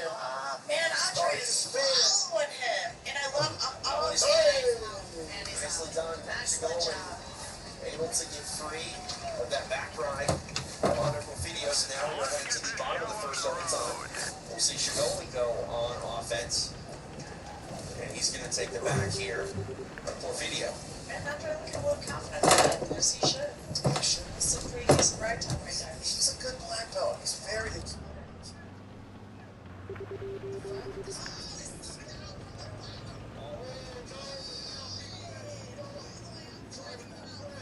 He's got that body as well. And note, he's got 2 underhooks.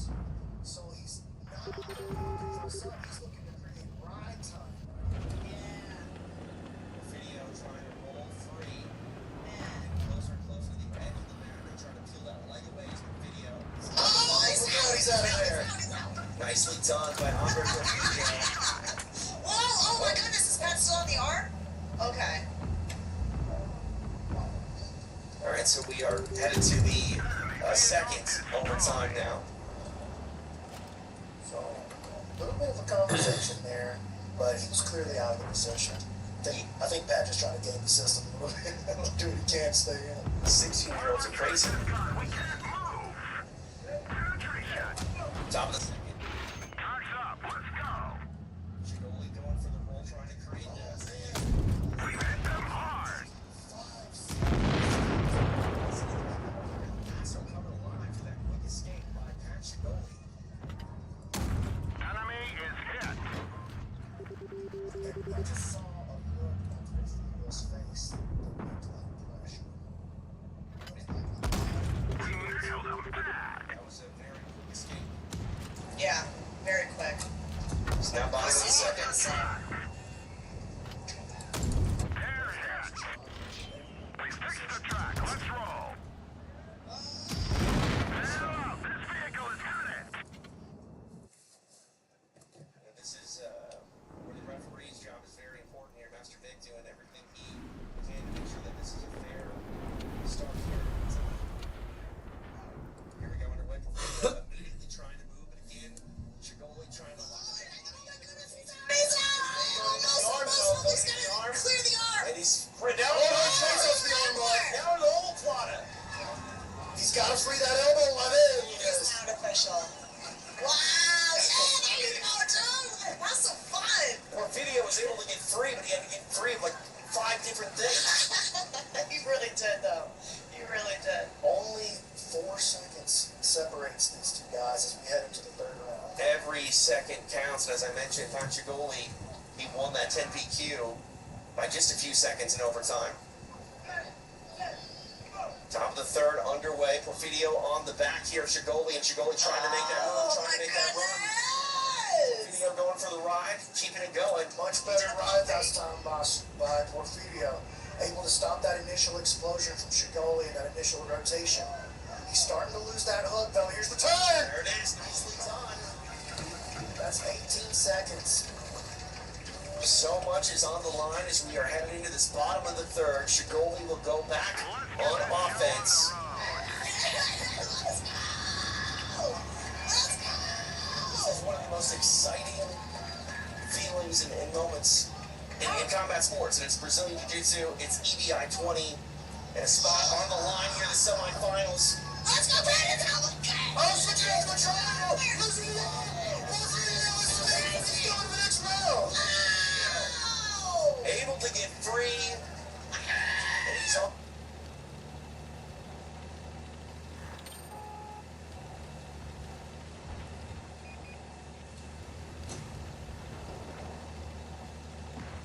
On his way to the semis to take on Kyle May, but my goodness, how fun was that, Forget guys? this, man! I don't need this chair no more!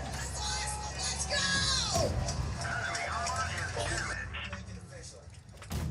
Nice shot. Enemy armor is damaged. Enemy is hit. Penetration. Gotcha.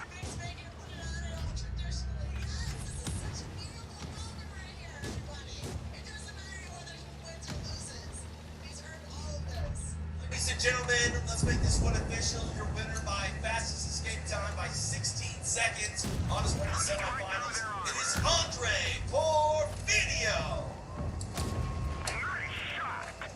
And let's hear it one more time for the adult slayer, Pat Schenkel.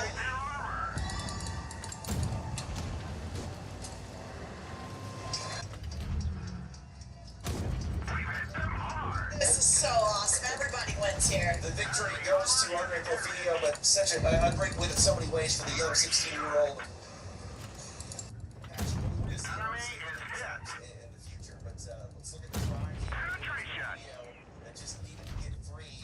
So, what an evenly contested matchup. But it is the U.S. Open qualifier winner that gets it done.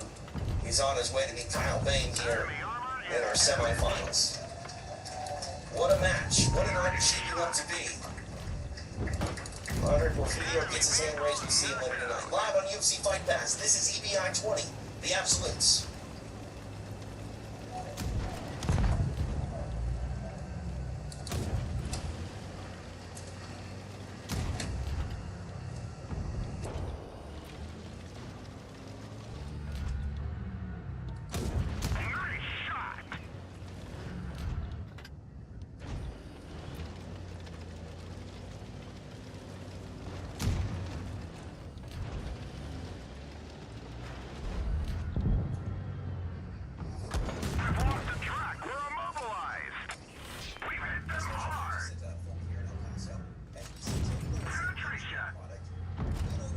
Take the mat.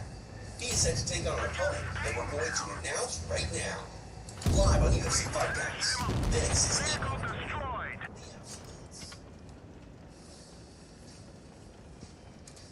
Damn.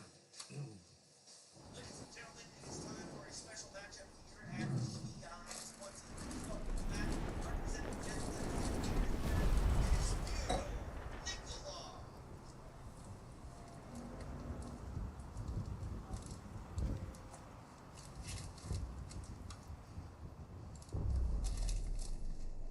And his opponent we saw earlier tonight, now taking a special matchup representing home of BJJ, Montreal. It is Maxim Cote.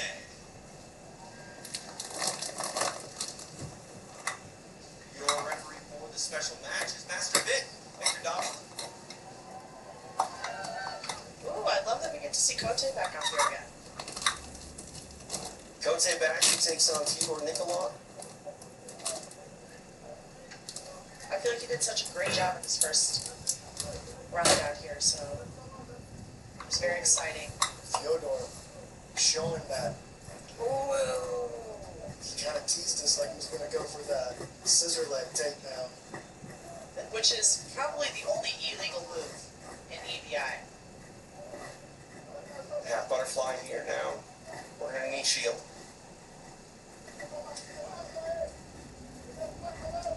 Conte passing the guard very well. Fyodor, nice recovery. Fyodor plays a very good road guard. He's going to use that to pull Conte's posture down. And Fyodor comes from a Russian Sambo background, but he's been training at 10th Planet HQ, and now he's pulling into this dead orchard position. This is tight. This is tight. You see how deep that arm is into that orchard? Yeah, he's going to want to go palm down with his right hand, and there you see it. Now, once he pulls out, he's going to have a big attack. Oh, there goes the arm! Cote in trouble, Nikolov. Full extension right here. Oh my goodness, and Kote's just hanging out of there. Oh, Kote and he survives it. escapes Wow, it. nicely done. That is not something you see done very often. Usually, when the dead orchard gets locked up and the arm gets extended, it's pretty much a wrap in every situation. Yeah, that was full extension right there. Kote just muscled down, bit on his mouth guard, and got through that. 90 seconds down here into regulation. Fyodor's going to run it right back into the same game again. Back to that closed guard for Nikolov.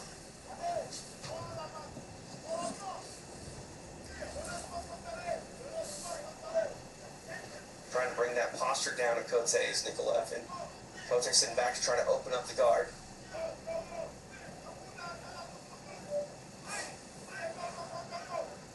It's a posture battle right now. You can hear Pana in the corner of Conte. Two posture to get control. Yeah, these guys are hammering for one another right now. Really trying to, Fedor trying to pull down and There's Cote the trying to posture. stand up.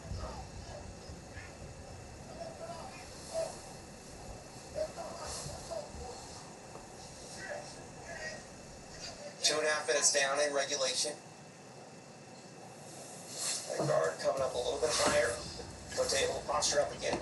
Yeah, he doesn't want to bring that guard up too high while the posture is up. This is the play that's going to really find the success that he needs. He goes to, cuts an angle, threatens that hip bump, and that forces Cote to react in a way that allows his posture to break. Theodore bails on that, goes into his knee shield guard, and Cote trying to get into his passing game.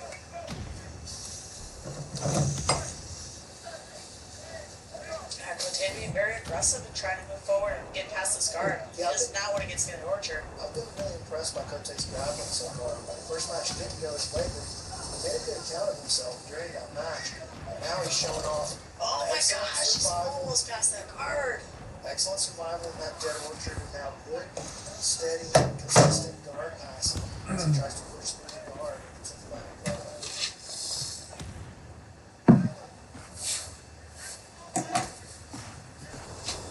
Cote, another one of those guys that just got added into this bracket just earlier this so him and his teammate Hana both got added in here at the last second. Taking advantage of this big opportunity on one of the largest stages in submission grappling. It's been a lot of the theme tonight as well. We saw Austin.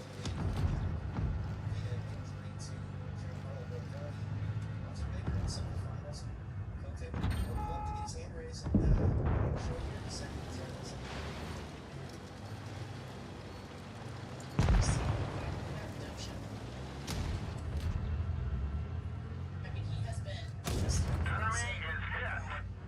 the bell. Enemy is hit.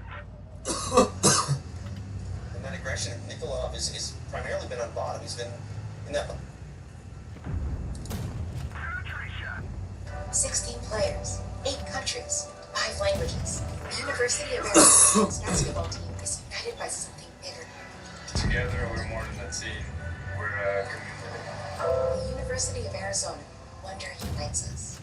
That bottom position was this entire matchup as we inch closer to the halfway point of regulation. He has been in the bottom position, but I mean, he was attacking dead orchards. You know, he had full guard. He was trying to break him down. Now we see him really just trying to fight off of that knee shield position. You see Cote just doing everything he can to be aggressive, trying to get past that knee shield. And you almost see him right now trying to pass that bottom half guard. Oh, and he comes up top into the mounted position. Nicely done here.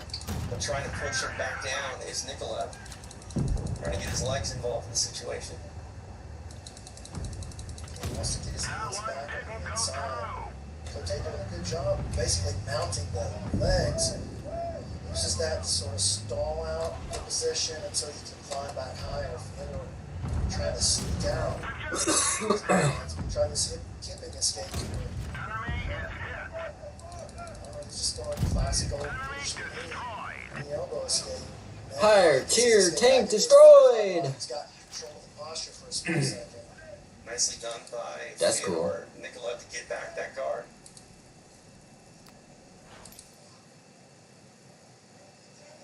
We gotta watch out this back step into the honey hole. Beautiful entry into this cross Ashi style position. And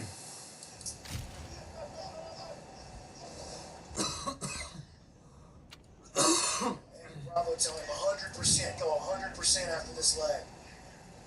Close to the edge of the mat. Nikolov's still working. You can create this exposure on the heel. Oh my goodness, and he's really getting the leg extended. That knee is looking straight and it hasn't cleared, and now it's cleared. Cote able to get free, and we're going to get a reset here in the center of the mat. Excellent job. Cote, great job hitting his knee line for you. That was a great setup by Nikolov. We can get right back into this C-guard. Good aggressive framing across the face, making it very uncomfortable for Cote to want to come forward.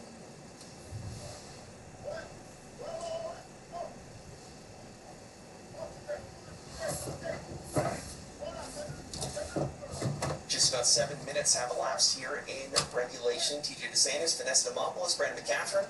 Thanks for joining us tonight. We're live in El Paso, Texas at the Speaking Rock Entertainment Center, the site of EVI 20. This is a special matchup as Maxim Cote is on top of Fyodor Nikolov. And here's the broken posture that he was looking for. Here comes the meat hook. Man, he's just got such great control right there. Let's see what he's able to do with it. He's got a good frame build. Let's see if Nikolov wants to do with this. He's using his right butterfly hook to kick out. He's got to be careful he doesn't get his knee Yeah, trapped because he's about to get totally passed on that side. Now switching off to the meat hook. He wants to control the wrist here. He may be thinking about popping over for a triangle. Or he can go ahead and clear the head to the other side. Oh, there's the triangle. Switching off to the omoplata with it. Cote responding well. Gets back to a good angle. Pulls himself free. We're going to see him go right back to it. Here it comes again. Back to his closed guard. It's Nikolov trying to control that posture of Cote.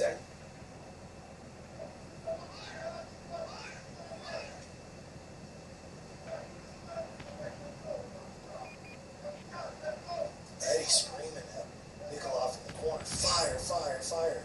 He wants him to throw offense from his back. Which is great because obviously we're seeing how effective he truly is, but Cote is just doing such a good job at keeping his posture high. And like even right now, he's trying to pass his guard. It's just so relentless. And I think that the passing, just consistent pressure forward, both physically and psychologically, is just Inside the final minute of regulation.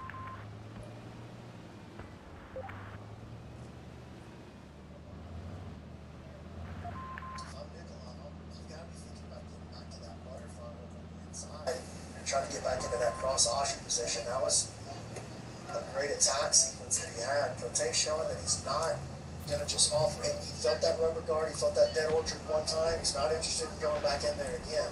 30 seconds left.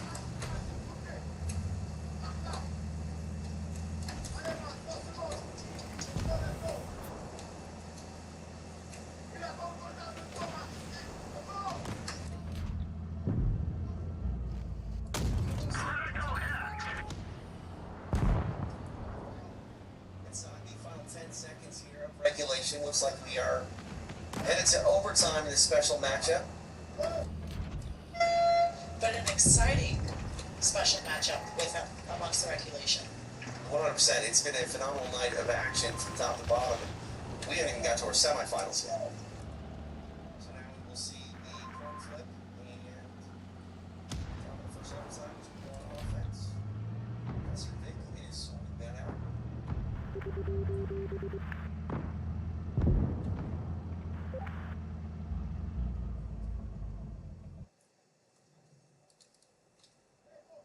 So it's going to be Cote offensive first. He elects to take the back here of Nikolov. Big Mac, if you were given the opportunity to pick either the top offense or the bottom offense position overtime, what would you do? I think it's pros and cons to both approaches, really. I like. No. I'm trying to get going early. That's why we got the experience. That's why we got the experience in the referee. I think there's advantages to both things, TJ. If you're the offensive player and you're able to get that tap, you put a lot of pressure on the defensive guy. But if you make a quick escape, then you're showing that it's going to be the other guy's going to have to develop a lot of ride time in order to make his way through the overtime. So, Cote cranking at the face here of Nikolov. Got that body triangle. this is good control by Cote. Nikolov trying to get this little bit of home with his legs there so he can break that body. Move out. Use rotation. Some bouncing style position by Cote. Now digging across the face. Forearm.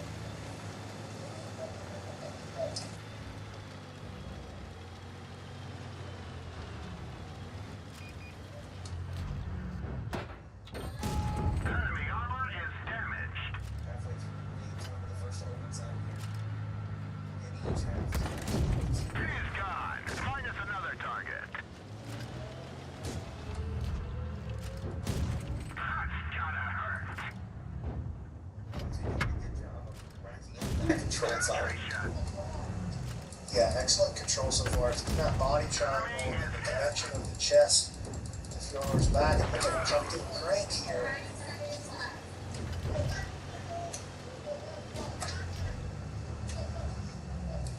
Looks like that one went right through. Trying to crank across the face. Nikolov doing a good job surviving this, but hasn't really shown that he's. Enemy armor is damaged. Our track. Enemy vehicle knocked out. Nice shot. We nailed him bad. Nice shot. Penetration. Enemy vehicle destroyed. It was unfathomable that that happened on the top. Why are you doing this to me? The punishment doesn't fit the crime because there was no crime. I say that, not that. Penetration. Looks like that one went right through. Punched right through their armor. Enemy is hit.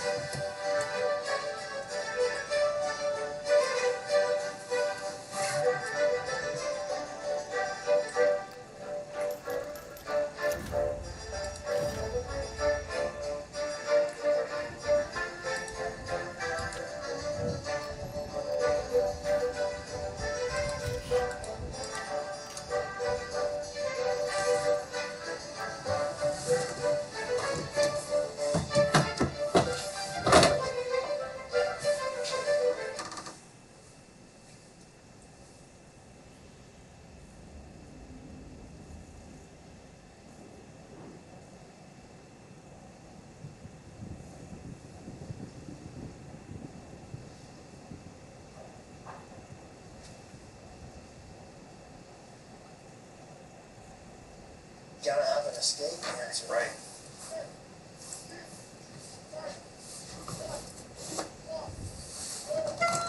We have reached that maximum ride time. So now we are headed to the bottom of the first, where Nikolov will go on offense. 2 full minutes of ride, just the maximum ride time. We count it in seconds, then we can add it up. Right. 120 seconds, 2 minutes, right? Little. I think. I think that's right. Yeah. I am from Alabama. Tom moves slower down there. That's right. 120 seconds. Is that why you walk so slow? Yeah, it's called Mosey. No, it's called walking slow. Nikolov on offense here, bottom of the first. He elects the spider web position, attacking the arm of Cote. And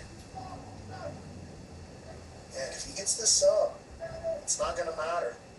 Ooh, and his he's got a arms full extended. extension, which He's we've seen gonna Cote be in several times thus far throughout the match, and he's never tagged, but this looks so deep.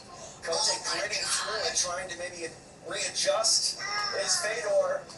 He's got me grimacing from over here. How is he surviving this? This is crazy. Oh my God. Cote sacrifices his arm. He's going to get out of this, He's guys. crazy. How bad do you want him? Actually, Cote able to get free.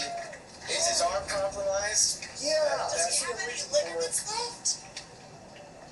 They're still Way to go, there. They're just Cote. being torn. Right. Way to go, Cote. Escaping fairly quickly. Top of the second now, but I mean, at what cost? His arm was completely hyperextended. We'll see if that affects his offense here on the top of the second.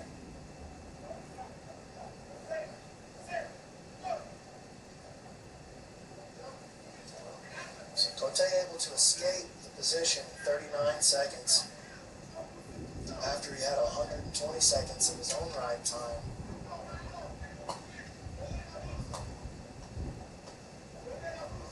Corner of Fyodor, imploring him to try to move and get out of this position.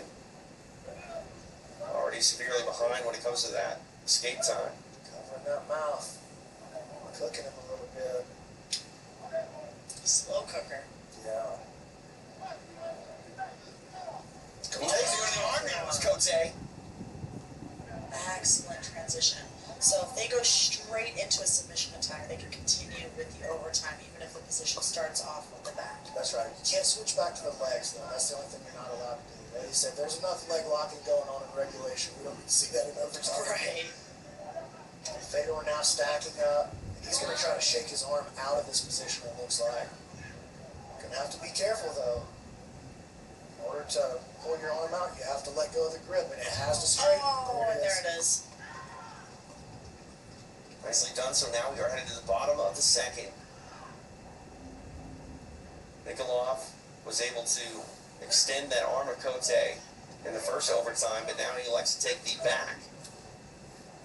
I think I would have gone right back to that same arm again, TJ. I saw him just trying to shake it out. It's kind of hard sometimes to think about things like in a like moment's opportunity, you know.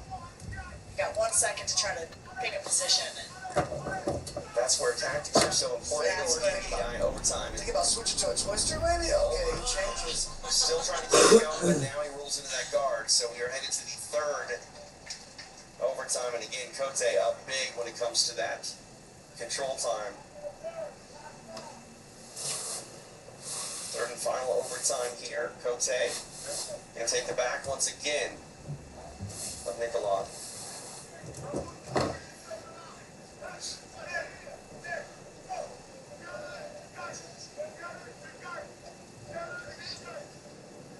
Fedor shakes that bottom hook. This is going to be a much quicker escape potentially for him.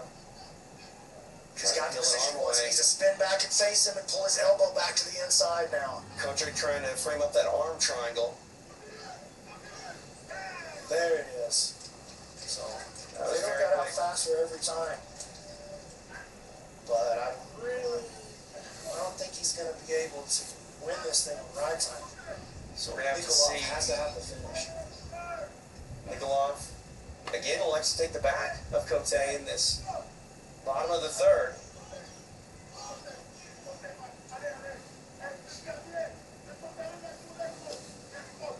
Trying to peel that left hook away is Cote. He wants to switch this arm.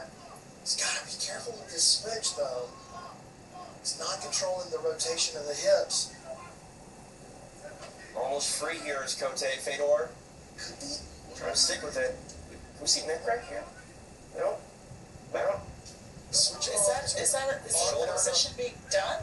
I don't see any submission attack in this particular position. Yeah, I think that's got to be out. Yeah. That's a wrap. There it is. Maxim Cote able to get it done here in overtime. He controls that ride time. And that was a special match. That felt like it was a part of the tournament right there. There's high stakes here at EVI, even in the special matches. Let's take a look at this one officially. Ladies and gentlemen, we have a winner via fastest escape time by 116 seconds in overtime. It is Maxim Cote.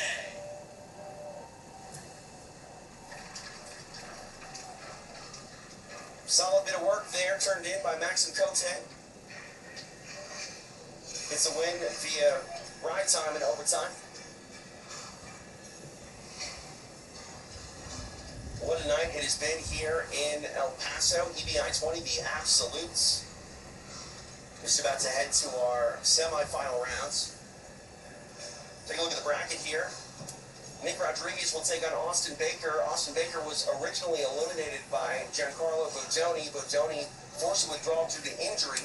Baker got back in. He took out Andrew Kindler. So now he takes on Nicky Rod in the semifinals. Right side of the bracket, we'll see one of the favorites of the tournament, Kyle Bain, return. He takes on the U.S. Open qualifier winner in Andre Porfidio. That is the right side of the bracket semifinal. What just headed your way moments from now? Live from El Paso, Texas, you're watching the Eddie Bravo Invitational 20, the Absolutes on UFC Fight Pass.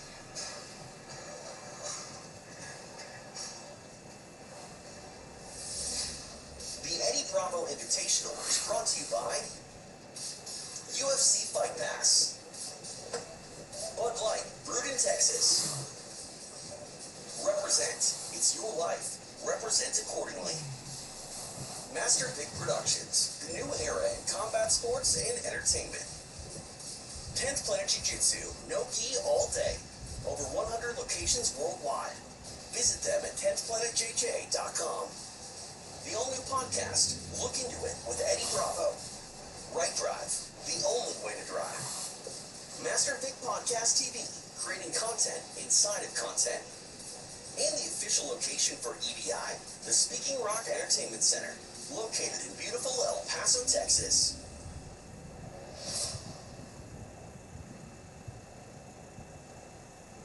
Sunday, December 18th, live from Cancun, the first ever combat jiu-jitsu team duel. Kind of like a quintet, 5-on-5, all the same weight class. 5 lightweights from 10th Planet Jiu-Jitsu, 5 lightweights from Gracie Barra, 5 lightweights from N-Trap, and then 5 from Alpha Male. Alpha Male, 10th Planet, N-Trap, Gracie Barra, and a 14-team duel. Main event of the night is going to be Uriah Faber versus Bantamweight Combat Jiu-Jitsu champion Elias Anderson. Are you kidding me? It's the most insane combat jiu-jitsu show imaginable. Combat Jiu-Jitsu or combat? December, Cancun. Not a better team in the world than Combat Jiu-Jitsu. And Mr. Akbari right there.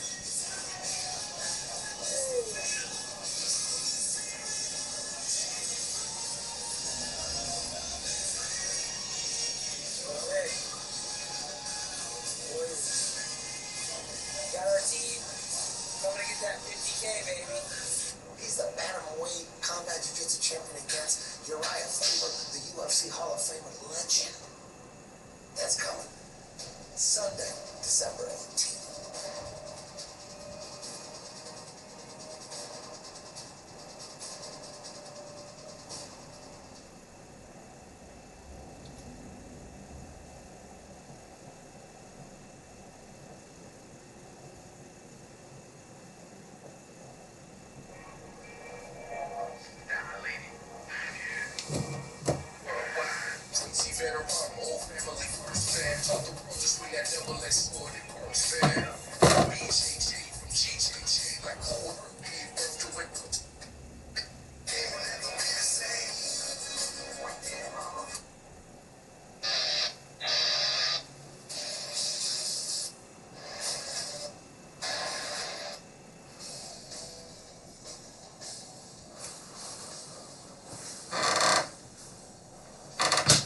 Your referee for this semifinal is Master Eddie Bravo.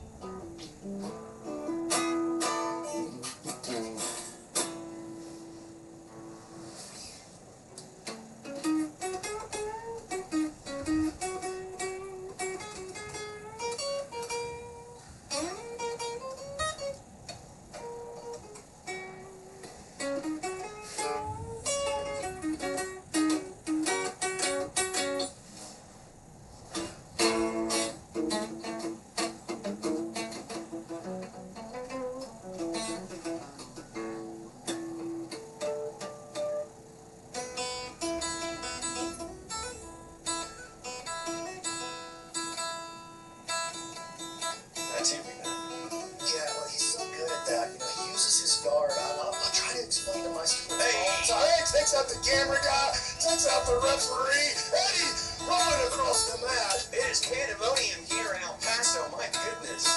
You love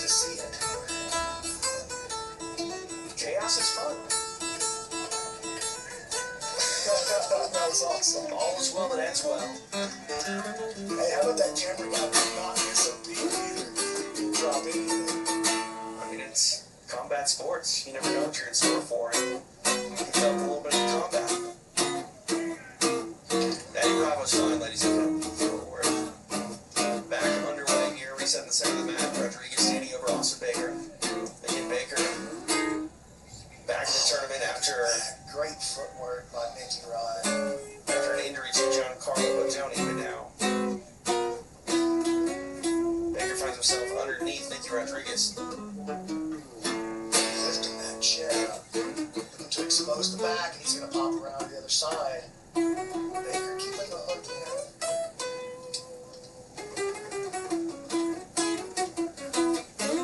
Man, here we go. We see Nicky again with that pressure forward. That ratty lock that he's got there. and chooses to drop in on the butterflies instead. He's going to go for this pass right around the edge. Now winning to the half guard position. Baker flying down to the bottom of half. Hands locked together for Rodriguez. And he's going to wait for the right opportunity. He's going to drop his weight onto his upper body, make his hips light, switch those hips, and he's going to find himself over the side control. 2.5 down here in regulation. That's the play. Hip switch. Yes. Oh, beautiful technique. Very sound. He kept everything nice and close, nice and tight together. And now he finds himself in side control. He's going to look to start climbing up the body here. Try to expose an arm triangle perhaps. Might slide that shin across the reality. Or we could see movement to his north-south Kimura again. We saw him attack with that in his opening matchup. Used it to expose the reverse triangle in the town. That's the classic combo. North-south Kimura, reverse triangle. They feed each other.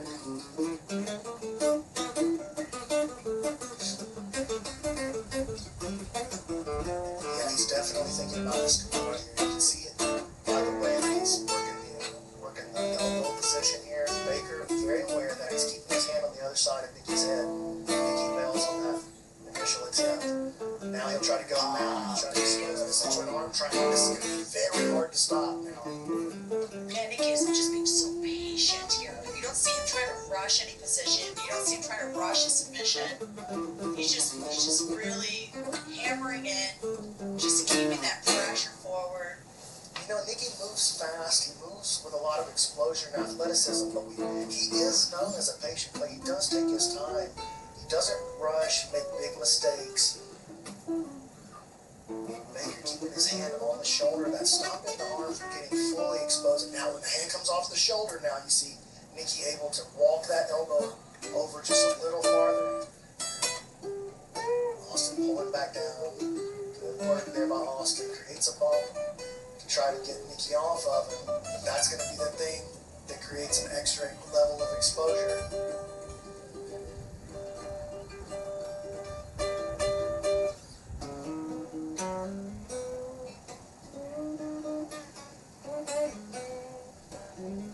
Baker's bringing across the hip with his left arm. Using his right arm to try to reinforce that frame. That's the arm that he's attacking with the underhook. Halfway point of regulation now. 5 down, 5 to go. Excellent pop by Baker. Rodriguez really keeping that underhook on that right arm, trying to kind of slowly elevate it up there. There we go. Baker very strong though. He's had that elbow above the shoulder line a couple of times, but he hasn't been able to walk him all the way around. Slowly getting a little bit kind of closer here to that position though. Baker trying to turn. As long as he keeps turning to face the attacked arm, it's really hard to slide it into the arm triangle. You want the face to be looking the opposite direction that you're attacking the arm triangle from. Otherwise, even if you get it locked up, you're going to be able to make a big explosive bridge into the free elbow. Nicky Rod aware of that, doesn't force the action. Baker instead pops up to the side and now he's looking for back exposure.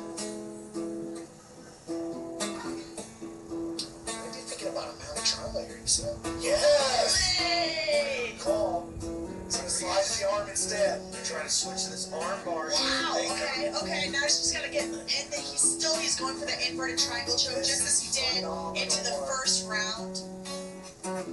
Nicely done here for Nicky Rodriguez. Baker trying to survive, trying to get free. This is more This of is a traditional so tight, triangle. though. This looks so tight. I see the tap. He's tapping. There's the tap, it is done. Nicky Rodriguez on his way to the finals here at EBI 20, the Absolutes. He submits Big Austin Baker. Beautifully done by the BT. Jiu-Jitsu product was made official.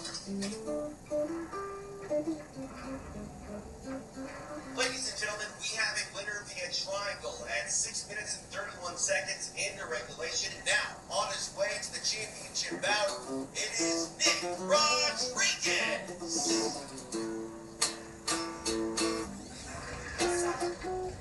I could see her tapping from our side of the mat, but I saw Eddie standing on the other side. And as like a jiu-jitsu player, like you don't let go until the ref tells you to let go. Regardless of if you do feel your opponent tapping. So it got me nervous seeing the tap, but knowing that it was on the opposite side of where Mr. Eddie Bravo was standing. And I'm wondering if maybe, was it a triangle or maybe his wrist bent up in there a little bit. I think there was some pressure on the wrist. And here we see the replay. Well, that was check out this move by Eddie Bravo. But he still got it, baby. But here's the end. Yeah, because look, he had the shin. There's the tap. Oh, you see, it's more of like a shoulder. He's pulling the shoulder inward. Okay, it was more of a bicep slicer than a triangle choke. Yeah, I think it probably was a triangle. I was thinking maybe that the wrist was caught up in there. It bent up funny just because the angle we had. Because the depth wasn't really there on the punch on the triangle choke, but he did have the calf across the neck, and I think that's what exposed the tap. Nick Rodriguez on his way to the championship round here. You're watching the Eddie Bravo Invitational 20 on UFC Fight Pass.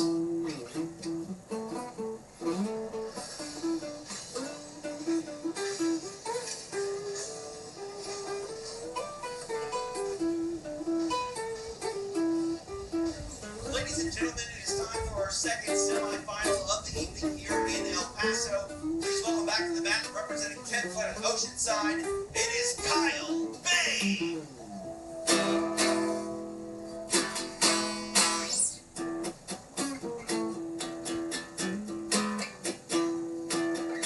And his opponent representing Fight Sports Miami. It is Andre Ormedio.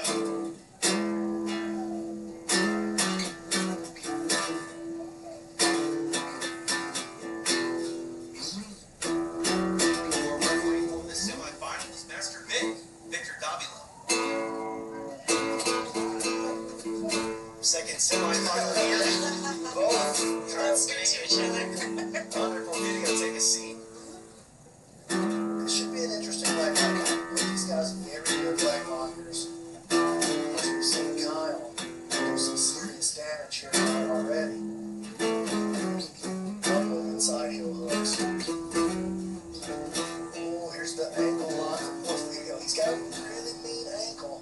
Oh, excellent attack. Kyle can trade his actual heel hook on his own. And then when Kyle switched around like he was going to counter with heel hook, Ormedio was like, nah, dude, I don't know that ankle.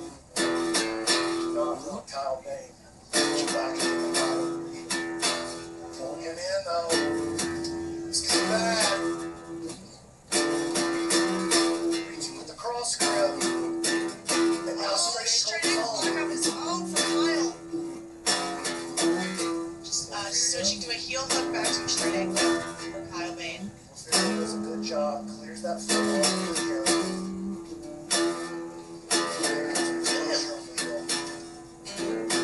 Oh, now really wrenching it. Yeah, not quite the bottom.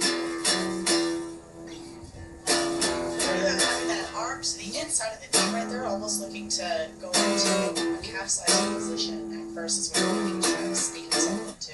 Nicely done by Ormedio to get out of danger. Both guys testing out these straight ankles on one another. Both guys showing not interested in tapping to that.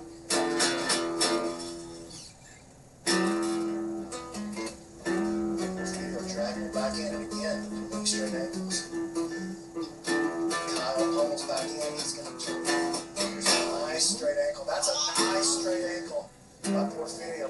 of pressure on it.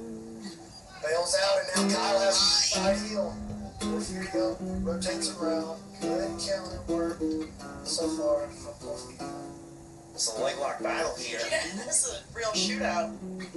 Not something you always expect to see with the absolutes, the big boys, but both of these guys very, very accomplished, very good leg lockers. And Kyle going to choose to stand. He'll try to snipe at the legs from the top. And Kyle very good with his Kimura as well. He'll just take a run at that Kimura, roll right past you. Instead, he sits back, throws it in the cross-ashi position, nothing going, back to standing again. Just past 2.5 minutes of elapsed time here in regulation. And this is our second semifinal of the evening. The winner of this will take on Nick Rodriguez. And trying to get that ticket punch to the finals is Bane with his Kimura attempt. Might turn this into a rear triangle position. He needs to free his foot, though. Porfirio hanging onto that foot, keeping it caught up between his legs. Kyle, you can see the effort on his face. He's really pushing on this.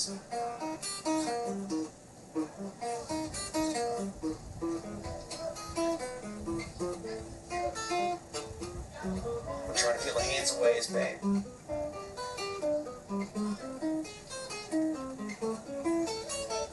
Kyle has a good tangle on that arm still.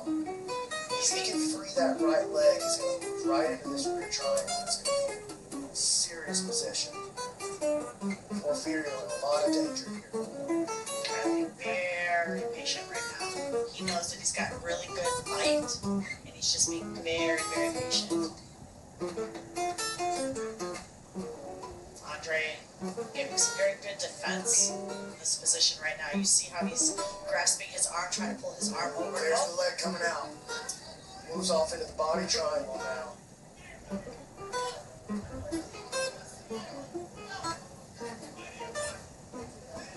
Kyle's excellent player from this position. You can see the powerful, full body triangle. See how he locks it all the way onto his shin. Now here comes the arm trap. Oh man, Porfirio's arm now caught up on the inside. You got a powerful athlete like Kyle Bane just ripping on your face. Your arm is trapped. He's gonna dig around. Oh my goodness! Porfirio, a survivor thus far. Yeah, With one arm too! Man, it might just be a matter of time here as Kyle starts to saw in on his face. Body triangle locked up, arm is trapped.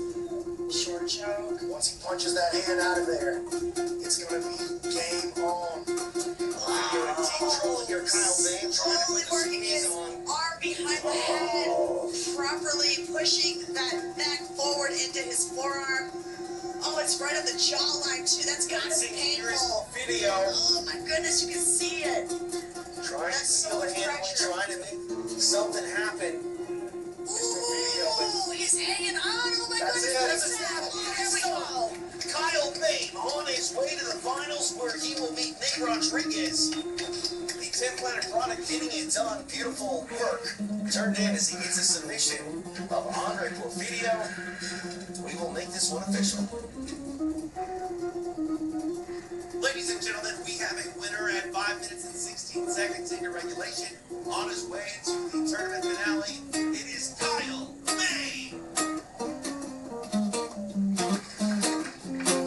That was awesome. Kyle Bane getting it done here. Submitting Andre Porfirio. He is now on his way to the tournament finale. He was so patient. He was. He was so patient. He took his time. He didn't try to rush any of those positions. Walk us through the action here, D-Mac.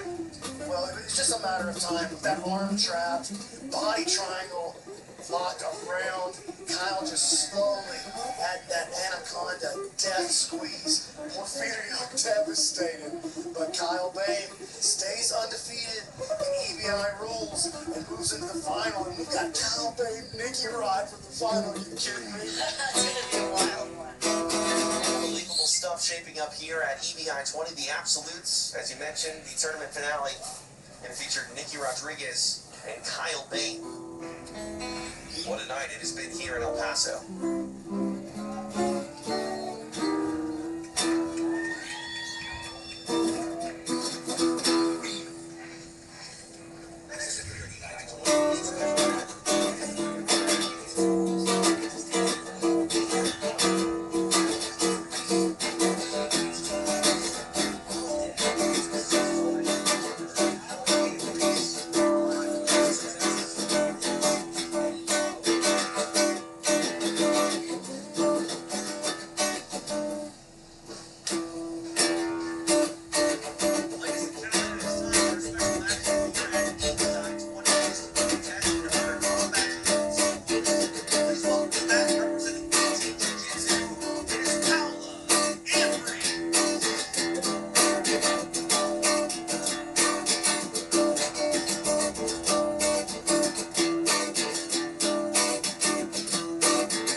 representing 10th Planet Tucson.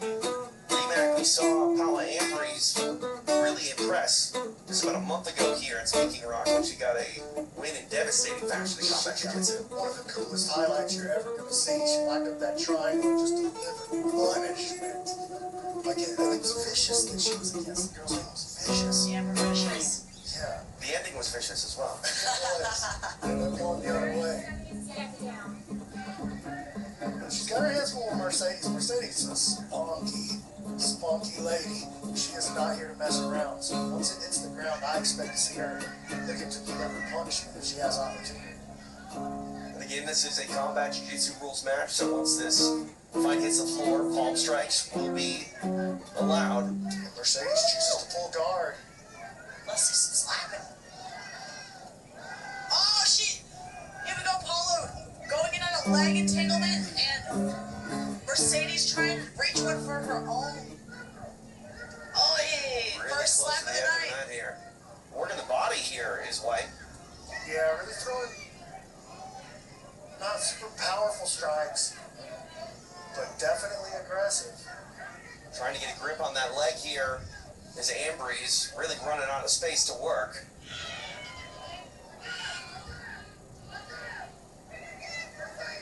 Now, You just feel the energy Oh, changes yeah. so much when the strikes go Yeah.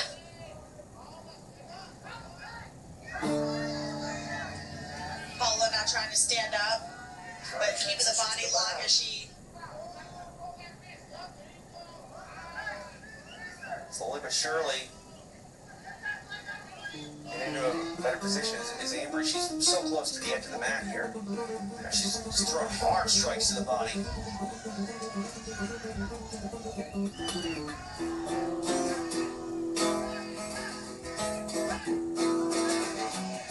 Right hands, Mercedes turning around to face Paula. Now grabbing that left leg of Ambrose is White. slapping the leg. Yeah, that's what Mercedes really needs to focus on there, is taking that left hand and peeling that foot out of Aubrey so that she can advance into a stronger position. Neither of these women really able to deliver very powerful strikes from here, or not very damaging strikes at least. Mercedes chooses to lean back and push down on that foot. Yeah, there's no real submission there, the way that she was pushing that foot down, but I mean, she's just trying to create a different position and cause something uncomfortable for Paula to move out of. All the action happening right at the edge of the mat. Here comes Paula working around towards the back. Mercedes instead trying to switch off to a knee bar. And Master Vic literally pushing into Paula so that they don't fall. Now Paula climbing top. Yes! Flirting up these strikes is Ambrose. Turning away is White, now trying to secure the back here is Ambrose. Both hooks in. Sorry, said the same thing at the same time. That's okay. Jinx! Very close to the edge of the mat here. Now flattening out White is Ambrose. Now getting a base back underneath her. Trying to turn into her is White. Oh, beautiful job with the strikes from Paula.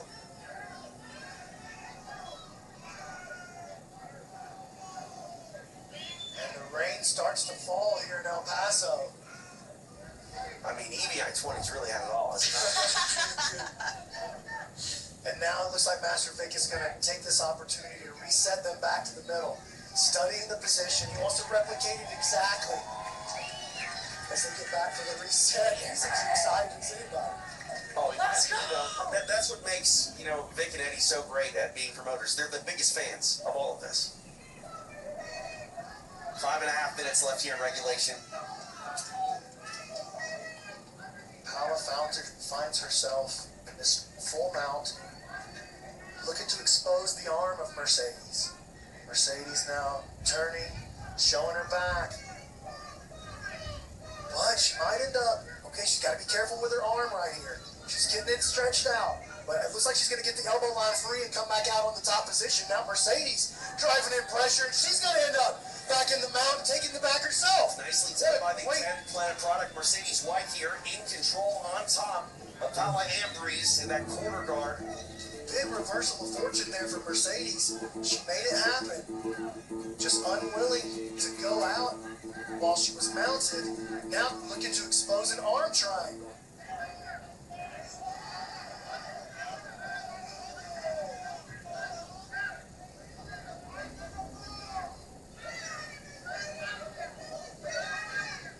She's putting a lot of pressure. That's a lot of pressure. Yeah, it's not really a finishing pressure though. She doesn't have the neck exactly in the position that she needs it. Her pressure is behind the arm rather than behind the shoulder. And that's making it difficult for her to achieve any kind of strangling pressure. Now she goes to the gift wrapping. This could be a great position, particularly with strikes. Mercedes wants to posture up here and deliver that left hand straight down, and that's exactly what she chooses to do. These are hard palm strikes for Mercedes White. Yeah, and great awareness by Paula for being able to block them properly as well. She's been definitely studying these strikes. Mercedes lets go of the gift wrap. Oh, face plants a little bit as Paula creates a little bit. Now Paula now coming out on top of Mercedes.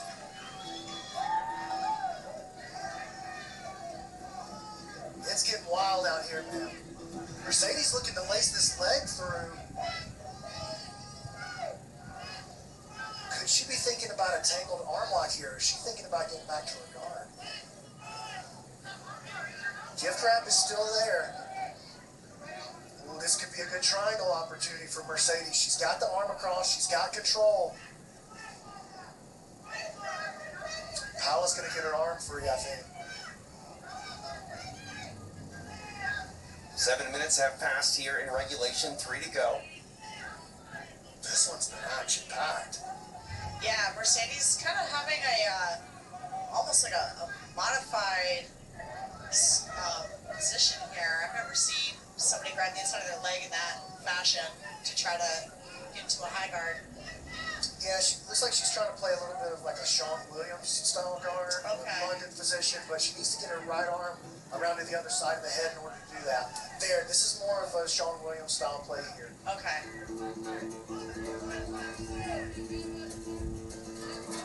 Under 2.5 minutes remaining. TJ DeSantis, Brandon McCaffrey, Vanessa Demopoulos, El Paso, Texas. EVI 20. This is a special matchup between Mercedes White and Paula Ambrose. It's good pressure forward from Paula. Yeah, she's got the top of her head right in that jawline. Ooh, now Mercedes is pushing her neck backwards. But Paula's doing a good job at keeping Mercedes' hips really square, so Mercedes can't catch an ankle anywhere to really attack any of these legs that she's trying to tie up. Well, the nice thing about the position that Mercedes does have, she's starting to bail on me now. Having that right forearm, then go back into that right forearm, get the throat there, the neck is creating a frame, and that sort of secures an attacking angle. She's got a decent opportunity here to get an arm lock exposure on Paula's left arm, but Mercedes is going to have to cut an angle. She's going to have to trust her jiu-jitsu. Open the guard a little bit with her hips if she wants to make that happen.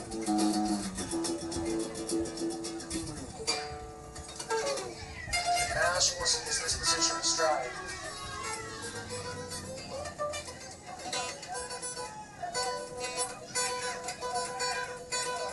Final minute here in regulation. And if we go to overtime, strikes will go by the wayside as overtime is to be contested under traditional EVI rules.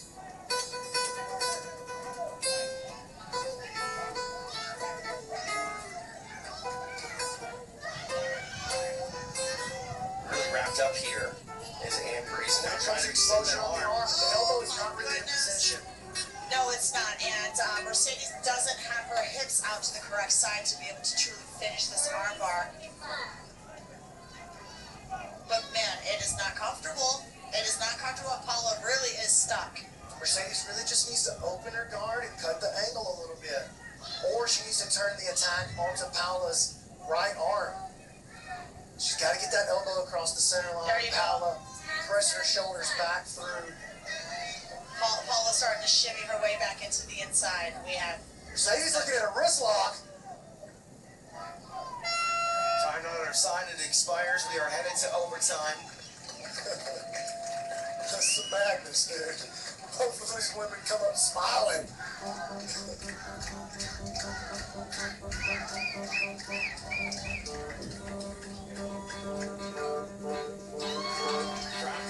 Here inside outside, rather than speaking Rock Entertainment Center. Headed to overtime now. Top of the first, we see Paula Ambrose take the back, Mercedes White. Quickly into the body triangle. Mercedes going belly down, trying to create rotation. This is good work by Mercedes. Turning. She's got to keep that rotation going. Stay ahead of her and try to pull her arm back across. Her elbow caught up right now. But if she can free this elbow, she'll be out of the position. Paula doing a very nice job keeping the elbow trapped. She may be thinking about switching off to an arm lock here, but she's going to have to make that transition immediately. There can't be any delay or the position is lost. Ooh, there's the triangle attempt, perhaps. Trying to climb up there to get it. It's Paula Ambrose. It keeps the position going. Wow, the flexibility of Mercedes' shoulder to be able to be flat backed on the ground and still not even pass her elbow out yet. And here we go with Paula now trying to kind of get to the armbar position, but just moving from attack to attack. Wow, and now she actually does have the leg underneath the head. Halfway point of the overtime here. Mercedes now putting some pressure down on the face of Ambrose. Foot to kick free. Whatever works.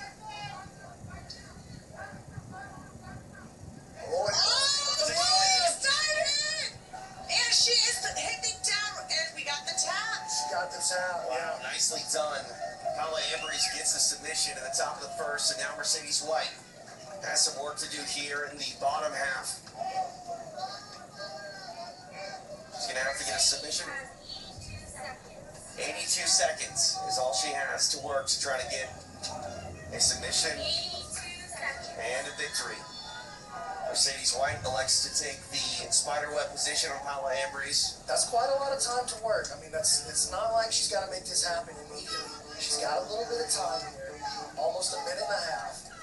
She does, but the more time she tries to take, that's the more time Paula can escape. Paula has a good defensive position put together, and now she's trying the same escape that Mercedes tried. She's got to be careful not to let her hips get, both of her feet and her hips get to the same side as the arm that's being attacked. So that's how it ends up getting stretched out. You can see Mercedes trying to rip on that grip. Oh, there it is! Mercedes White! My goodness! Mercedes White able to get the quicker submission in overtime and the victory. How good was that? Mercedes White victorious. Paula Ambrose set the tone, getting a submission at the top of the first, but it's Mercedes White that gets the quicker submission in overtime, and we will make it official. Ladies and gentlemen, we have a winner in overtime via quickest submission at 46 seconds. It is Mercedes White.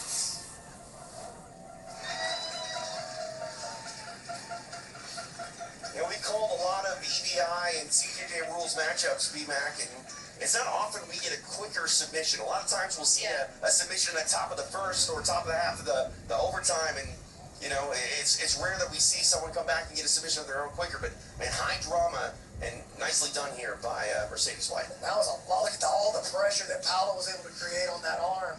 Mercedes forced a tap there, and then look, Paula makes the same mistake that Mercedes made, taking both of her hips over to the same side, which just weakens the grip. Paula tries to retreat back to the other side to save herself. Big hip in. Paula tried not to tap, but forced her. And check out the face on Mercedes, the intensity when she came up off the mat. I thought she was going to walk into the crowd and kill somebody, TJ. Well, that's a good thing she did. I'm really happy about that. Phenomenal stuff. Mercedes White gets her hand raised. Credits to Paula Ambrose for also getting a submission in overtime. What a fun combat jiu-jitsu match, but still one thing left to do here in El Paso. We've got the absolute championship up for grabs on the left side of the bracket. It is Nick Rodriguez that has reigned supreme. He got past Austin Baker in the semifinals. On the right side of the bracket, it is Kyle Bain One of the favorites of this tournament got past Andre Porfirio in the semifinals, and it will be a big one, to say the least, headed your way here in El Paso. Live on UFC Fight Pass, this is the Eddie Bravo Invitational, the Absolutes.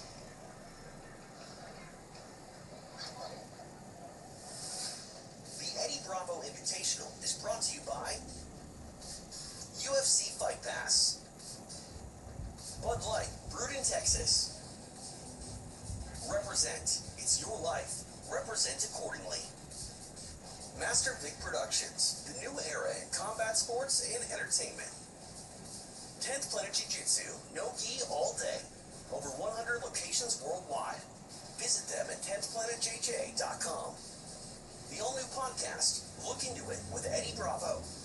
Right Drive, the only way to drive. Master Vic Podcast TV, creating content inside of content. And the official location for EBI, the Speaking Rock Entertainment Center, located in beautiful El Paso, Texas.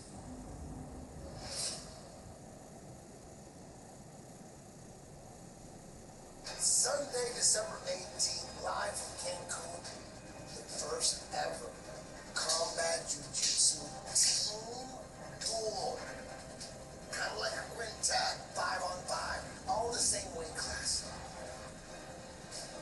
5 lightweights from 10th Planet Jiu-Jitsu, 5 lightweights from Gracie Baja, 5 lightweights from N-Tram, and then 5 from Alpha Male.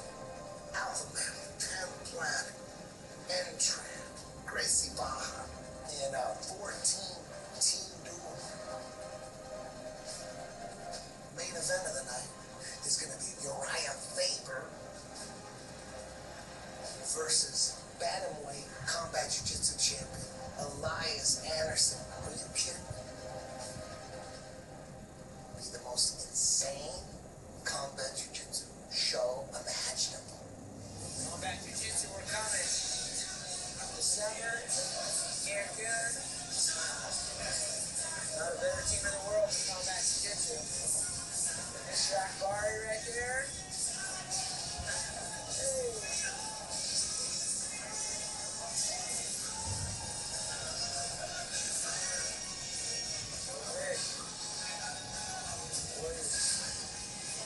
Got our team coming to get that 50K, baby. He's the bantamweight combat jiu-jitsu champion against Uriah Faber, the UFC Hall of Famer legend. That's coming Sunday, December 18th.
Shogun is going to have the dump of his life.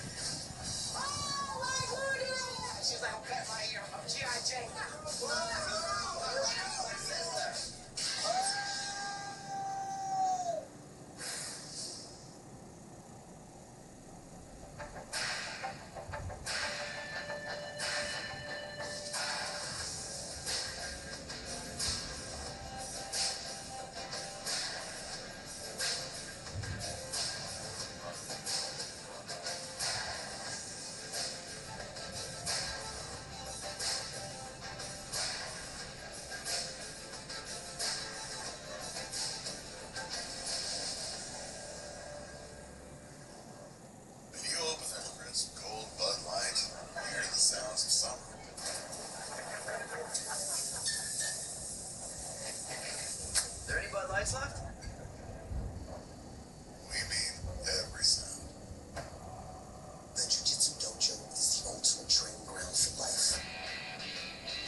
verga, esa madre.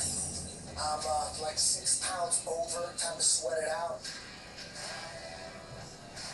Just imagine someone that has no idea how different your game is.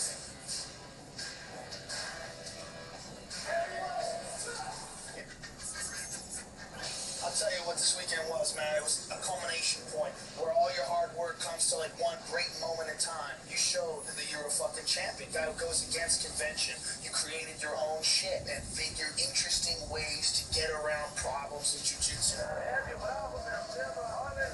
It shows you that great things are possible if you work hard, if you dedicate yourself, and you use your creativity, and you push through. Your own human potential just goes up. My 10th Planet Association has grown rapidly to over 70 academies worldwide. And the curriculums are all synced to 10th Planet headquarters located in downtown Los Angeles. Almany Bravo, I hope to see you on the mats.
Ladies and gentlemen, it is time for the championship match of EVI 20, the Absolutes.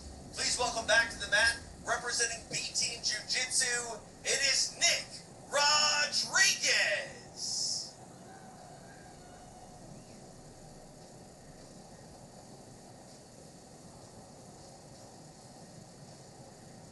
And his opponent, representing 10th Planet Oceanside, it is Kyle Bay.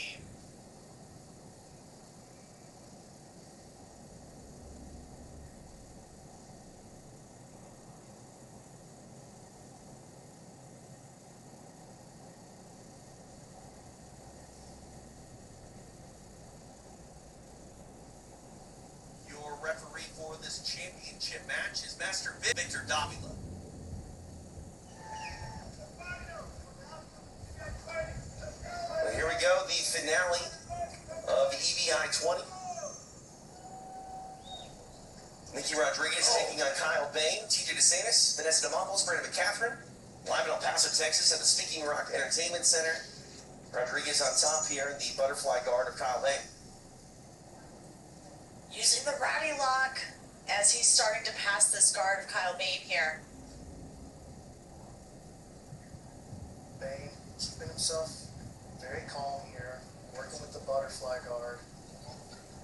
He's doing an absolute great job of just like staying strong, keeping his hips down and low. That way you can't get elevated. But I mean, if you're Nicky Rodriguez, this is exactly where you want to be to open the match. Getting your hands locked together, trying to step over, pulling yourself into the top of the half guard against Kyle Bain. Yeah, he's shown himself to be very successful at passing these guards and getting into the mounted position. Kyle very dangerous when he's got at least one butterfly hook in. He's been able to create a lot of good off balances, good leg entries so far on the night. All finishes on the way to the final for Bain. Technically, all finishes for Rodriguez as well, but just one of the submissions came in overtime. Right. Stepping over this scene now is Rodriguez trying to push into the half guard.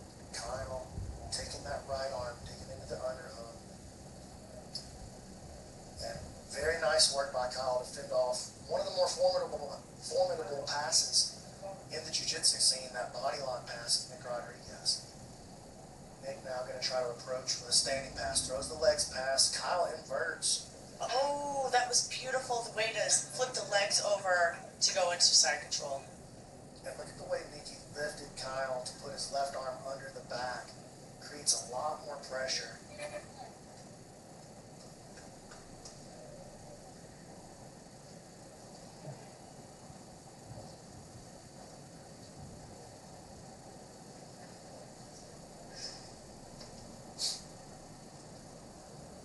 Rodriguez very patient here in the side control. A lot of time to work in regulation. Yeah, Nicky just keeping that shoulder pressure tight on Kyle. You see how he's turning Kyle's head sideways. Kyle staying calm, keeping himself shelled up. Not exposing that back position just yet. Nicky now going to take the left knee and try to drive it across. Maybe hoping to go into a knee on belly position. But Kyle, aware of that, pulls himself back under. Nicky moving into a cradle.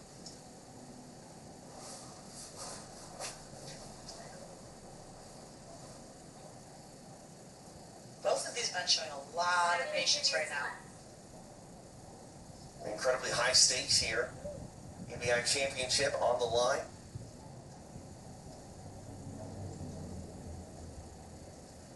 The rain starts to fall a little harder here in El Paso.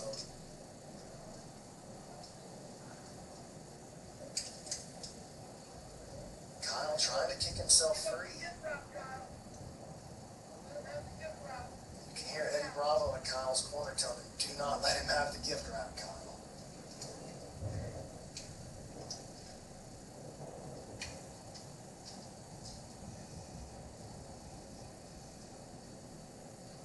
Nicky now trading off to a north-south.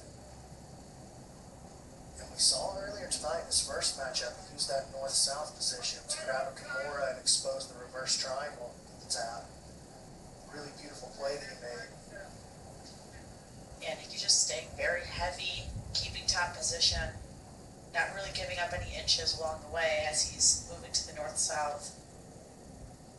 Yeah, Kyle's got to be careful. If he goes to push off at all with his arms, he's going to create a space between his elbows and his rib cage. And Nicky's going to try to suck his forearm down into that space and try to develop a Kimura. There it is, just like that. You can see it on the right side here. Nicky's right arm, you see that? Every time Kyle acts like he's going to push a little bit, Nicky's sliding that forearm in and threatening to move towards the Kimura.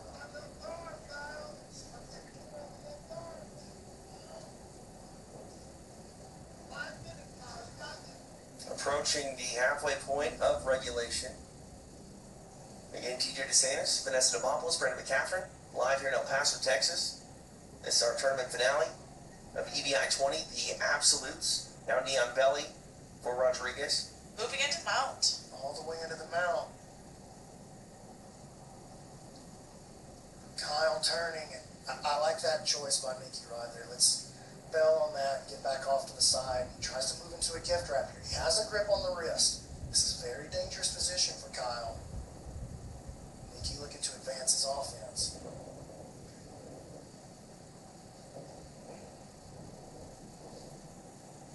Weaving through the leg, using his left hand on the grip, trying to open that up. Kyle just staying shelled up tight. Not offering much of anything.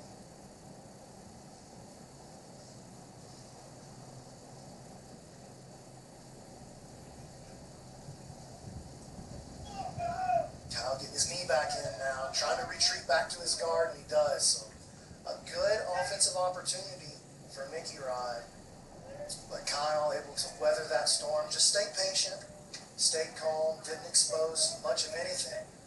And as soon as Nicky gave him a little bit of space, Kyle shoots that knee back in, recovers his guard, and now Nicky looking to pass on the outside. This is where he threw the legs back, or threw the legs past just a second ago to move into the side control.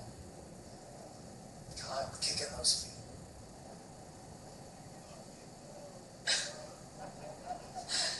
You hear people cheering him on from the crowd. I mean, Rodriguez really not able to get a hold of them now. Scooting away is Bane, and Nicky Rod goes to the floor. And he's going to try to bait Kyle to come up here. If Kyle comes up, Nicky's going to Wrestle up. Yeah, he's going to wrestle up.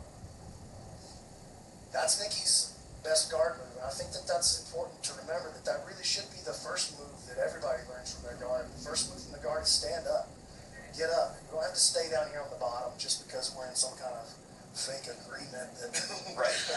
we're going to grab them. First move is get up.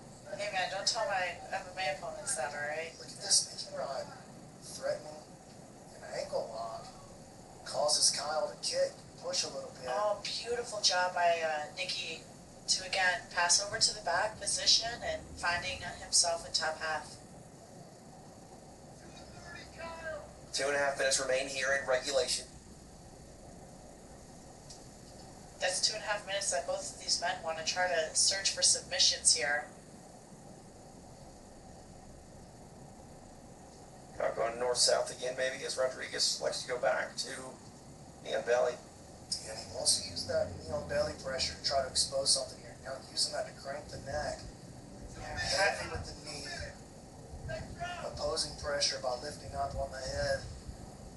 Kyle is strong, and he's sitting on the bottom right now, just really trying to keep his hands tied to his body and not release anything for Nicky Rodriguez to try to grab a limb and create a submission attempt off of. So really, he's just in a pure defensive posture at this point. Gotta be careful here. Nicky's starting to get a little bit of ground between the elbow and the ribs. Ooh, it could be a potential triangle setup right here, as we've seen Nicky having success with thus far throughout the tournament, getting 2 inverted triangles during regulation. So neither guy really willing to take a lot of risk here. Kyle recovers back to his guard. Rodriguez takes a seat. You can see every time Kyle even pretends to get up, Nicky starts to lift those hips up off the mat like he wants to wrestle him back to the ground. Yeah, Nicky's been extremely offensive this entire match. The entirety of the 9 minutes, Nicky has been just on top of Kyle Bane, passing guard, going over to the mount position, really staying steady, staying strong, trying to pass, trying to sit down on his butt, trying to bait Kyle into anything, really, to open up, and Kyle just completely defensive here. 40 seconds left, and I think we're going to see these guys in overtime.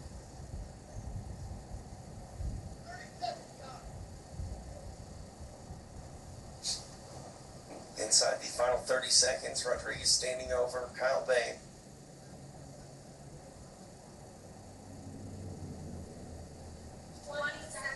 Unless we see some sort of crazy flying submission here. Take it! Take it! Oh! Straight ankle. Do it! Why not? You got 6 seconds left. Time is going to expire here, and we are headed to overtime.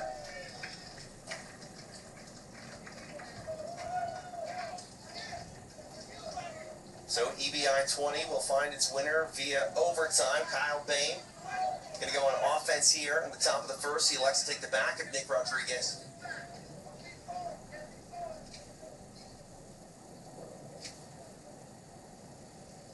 Rodriguez had gone to overtime earlier tonight. Bane has finished all of his other matches in regulation, so this is the first time we've seen Kyle tonight in OT. Nicky with an explosive move right away. He does create a little bit of separation. Yes, he does. You see Kyle trying to get his legs across each other. Now he's in the body lock position trying to go for a twister move. And Big statement made there by Nick Rodriguez, able to get free. Sets the tone here in overtime as he goes on offense here in the bottom of the first. That's big. Only 11 seconds of ride time developed by Kyle.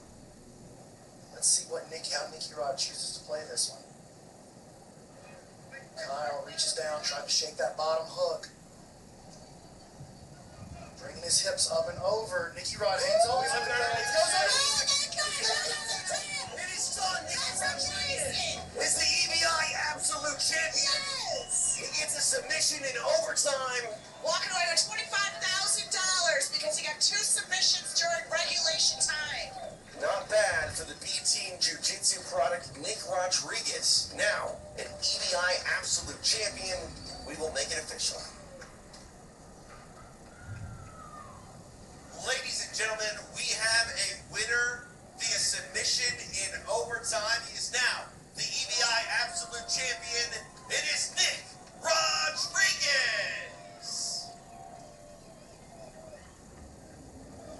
That was freaking awesome. I love seeing that he came out on top. I felt like he was offensive the entire match while he was out there against Kyle. You know, I mean, smart move on Kyle, you know, just trying to make it through. He's like, man, Nicky's a really tough guy. It's going to be really difficult for me to try to submit him. My best bet is maybe to try to make it into overtime and win from there. He knew that he had 3 submissions amongst regulation, which would have put him up a pretty penny. Yeah, I think that would have left him with like $37,500, if my math is correct. If he would have been able to pull that out in overtime. But let's go to the replay here, and you see when Nicky Rod pulled back, Kyle used his hands to go down and try to shake the feet. And when he did, Nicky Rod quick made a move to the neck, and as soon as he got up there, man, he is so strong. Just a death squeeze, crosses those ankles, driving his chest through, ripping back, squeezing the arms, and Nicky Rodriguez gets the belt. The EBI Absolute Champion out of B-Team. Couldn't have been a more beautiful submission. And to get it at the top of the first round really shows a lot. We're going to take it over to TJ. Thanks, Vanessa. I'm here with the new EVI Absolute Champion, Nick Rodriguez. Get it done. 2 submissions, but really 4 submissions. 2 in regulation, 2 in overtime. I don't feel that in the belt. It was great.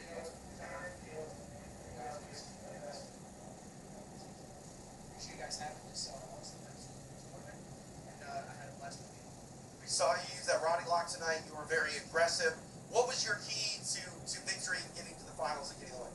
Well, I just wanted to show some diversity in my game. You know, previously I'm known for wrestling, taking the back and rarely get chokes. Now I displayed the ability to wrestle up, guard and whatnot against the opponents. So right here today, I was just using different tactics, and ultimately it paid off.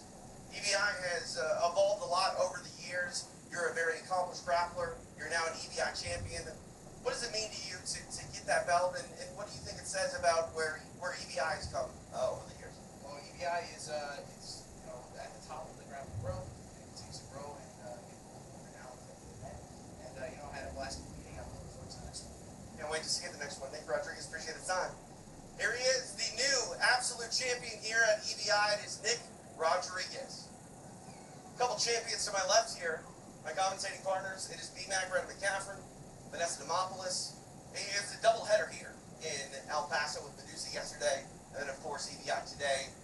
B-Mac, I mean, what can you say?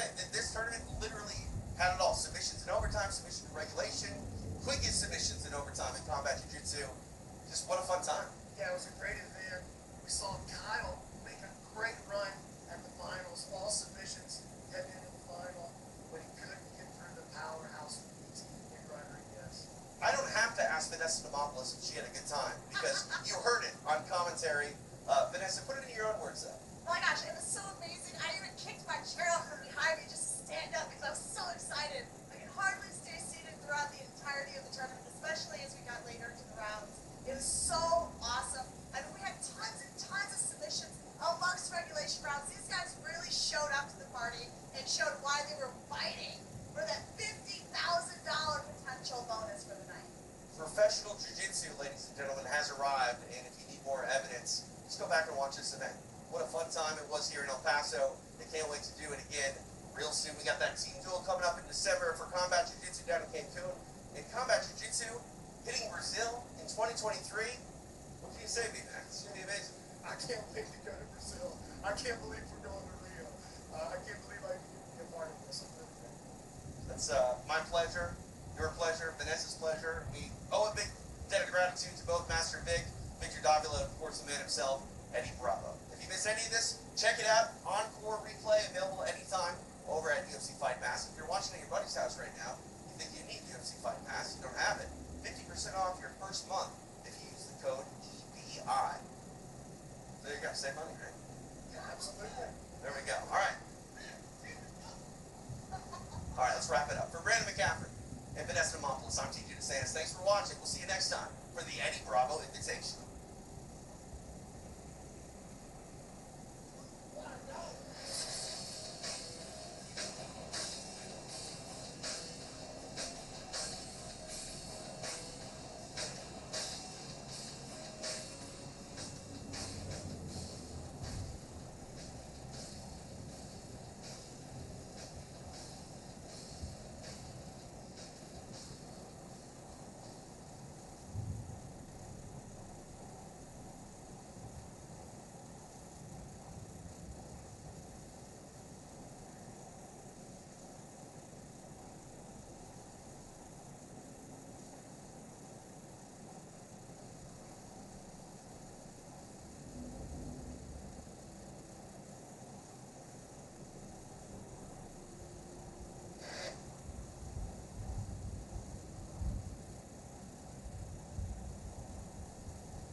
It was unfathomable that that happened on the top. Why are you doing this to me? The punishment doesn't fit the crime because there was no crime. I say when I'm done, not then. It was unfathomable that that happened on the top. Why are you doing this to me? The punishment doesn't fit the crime because there was no crime. I say when I'm done, not then.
It was unfathomable that that happened on the top. Why are you doing this to me? The punishment doesn't fit the crime because there was no crime. I say when I'm done, not then.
It was unfathomable that that happened on the top. Why are you doing this to me? The punishment doesn't fit the crime because there was no crime. I say when I'm done, not then.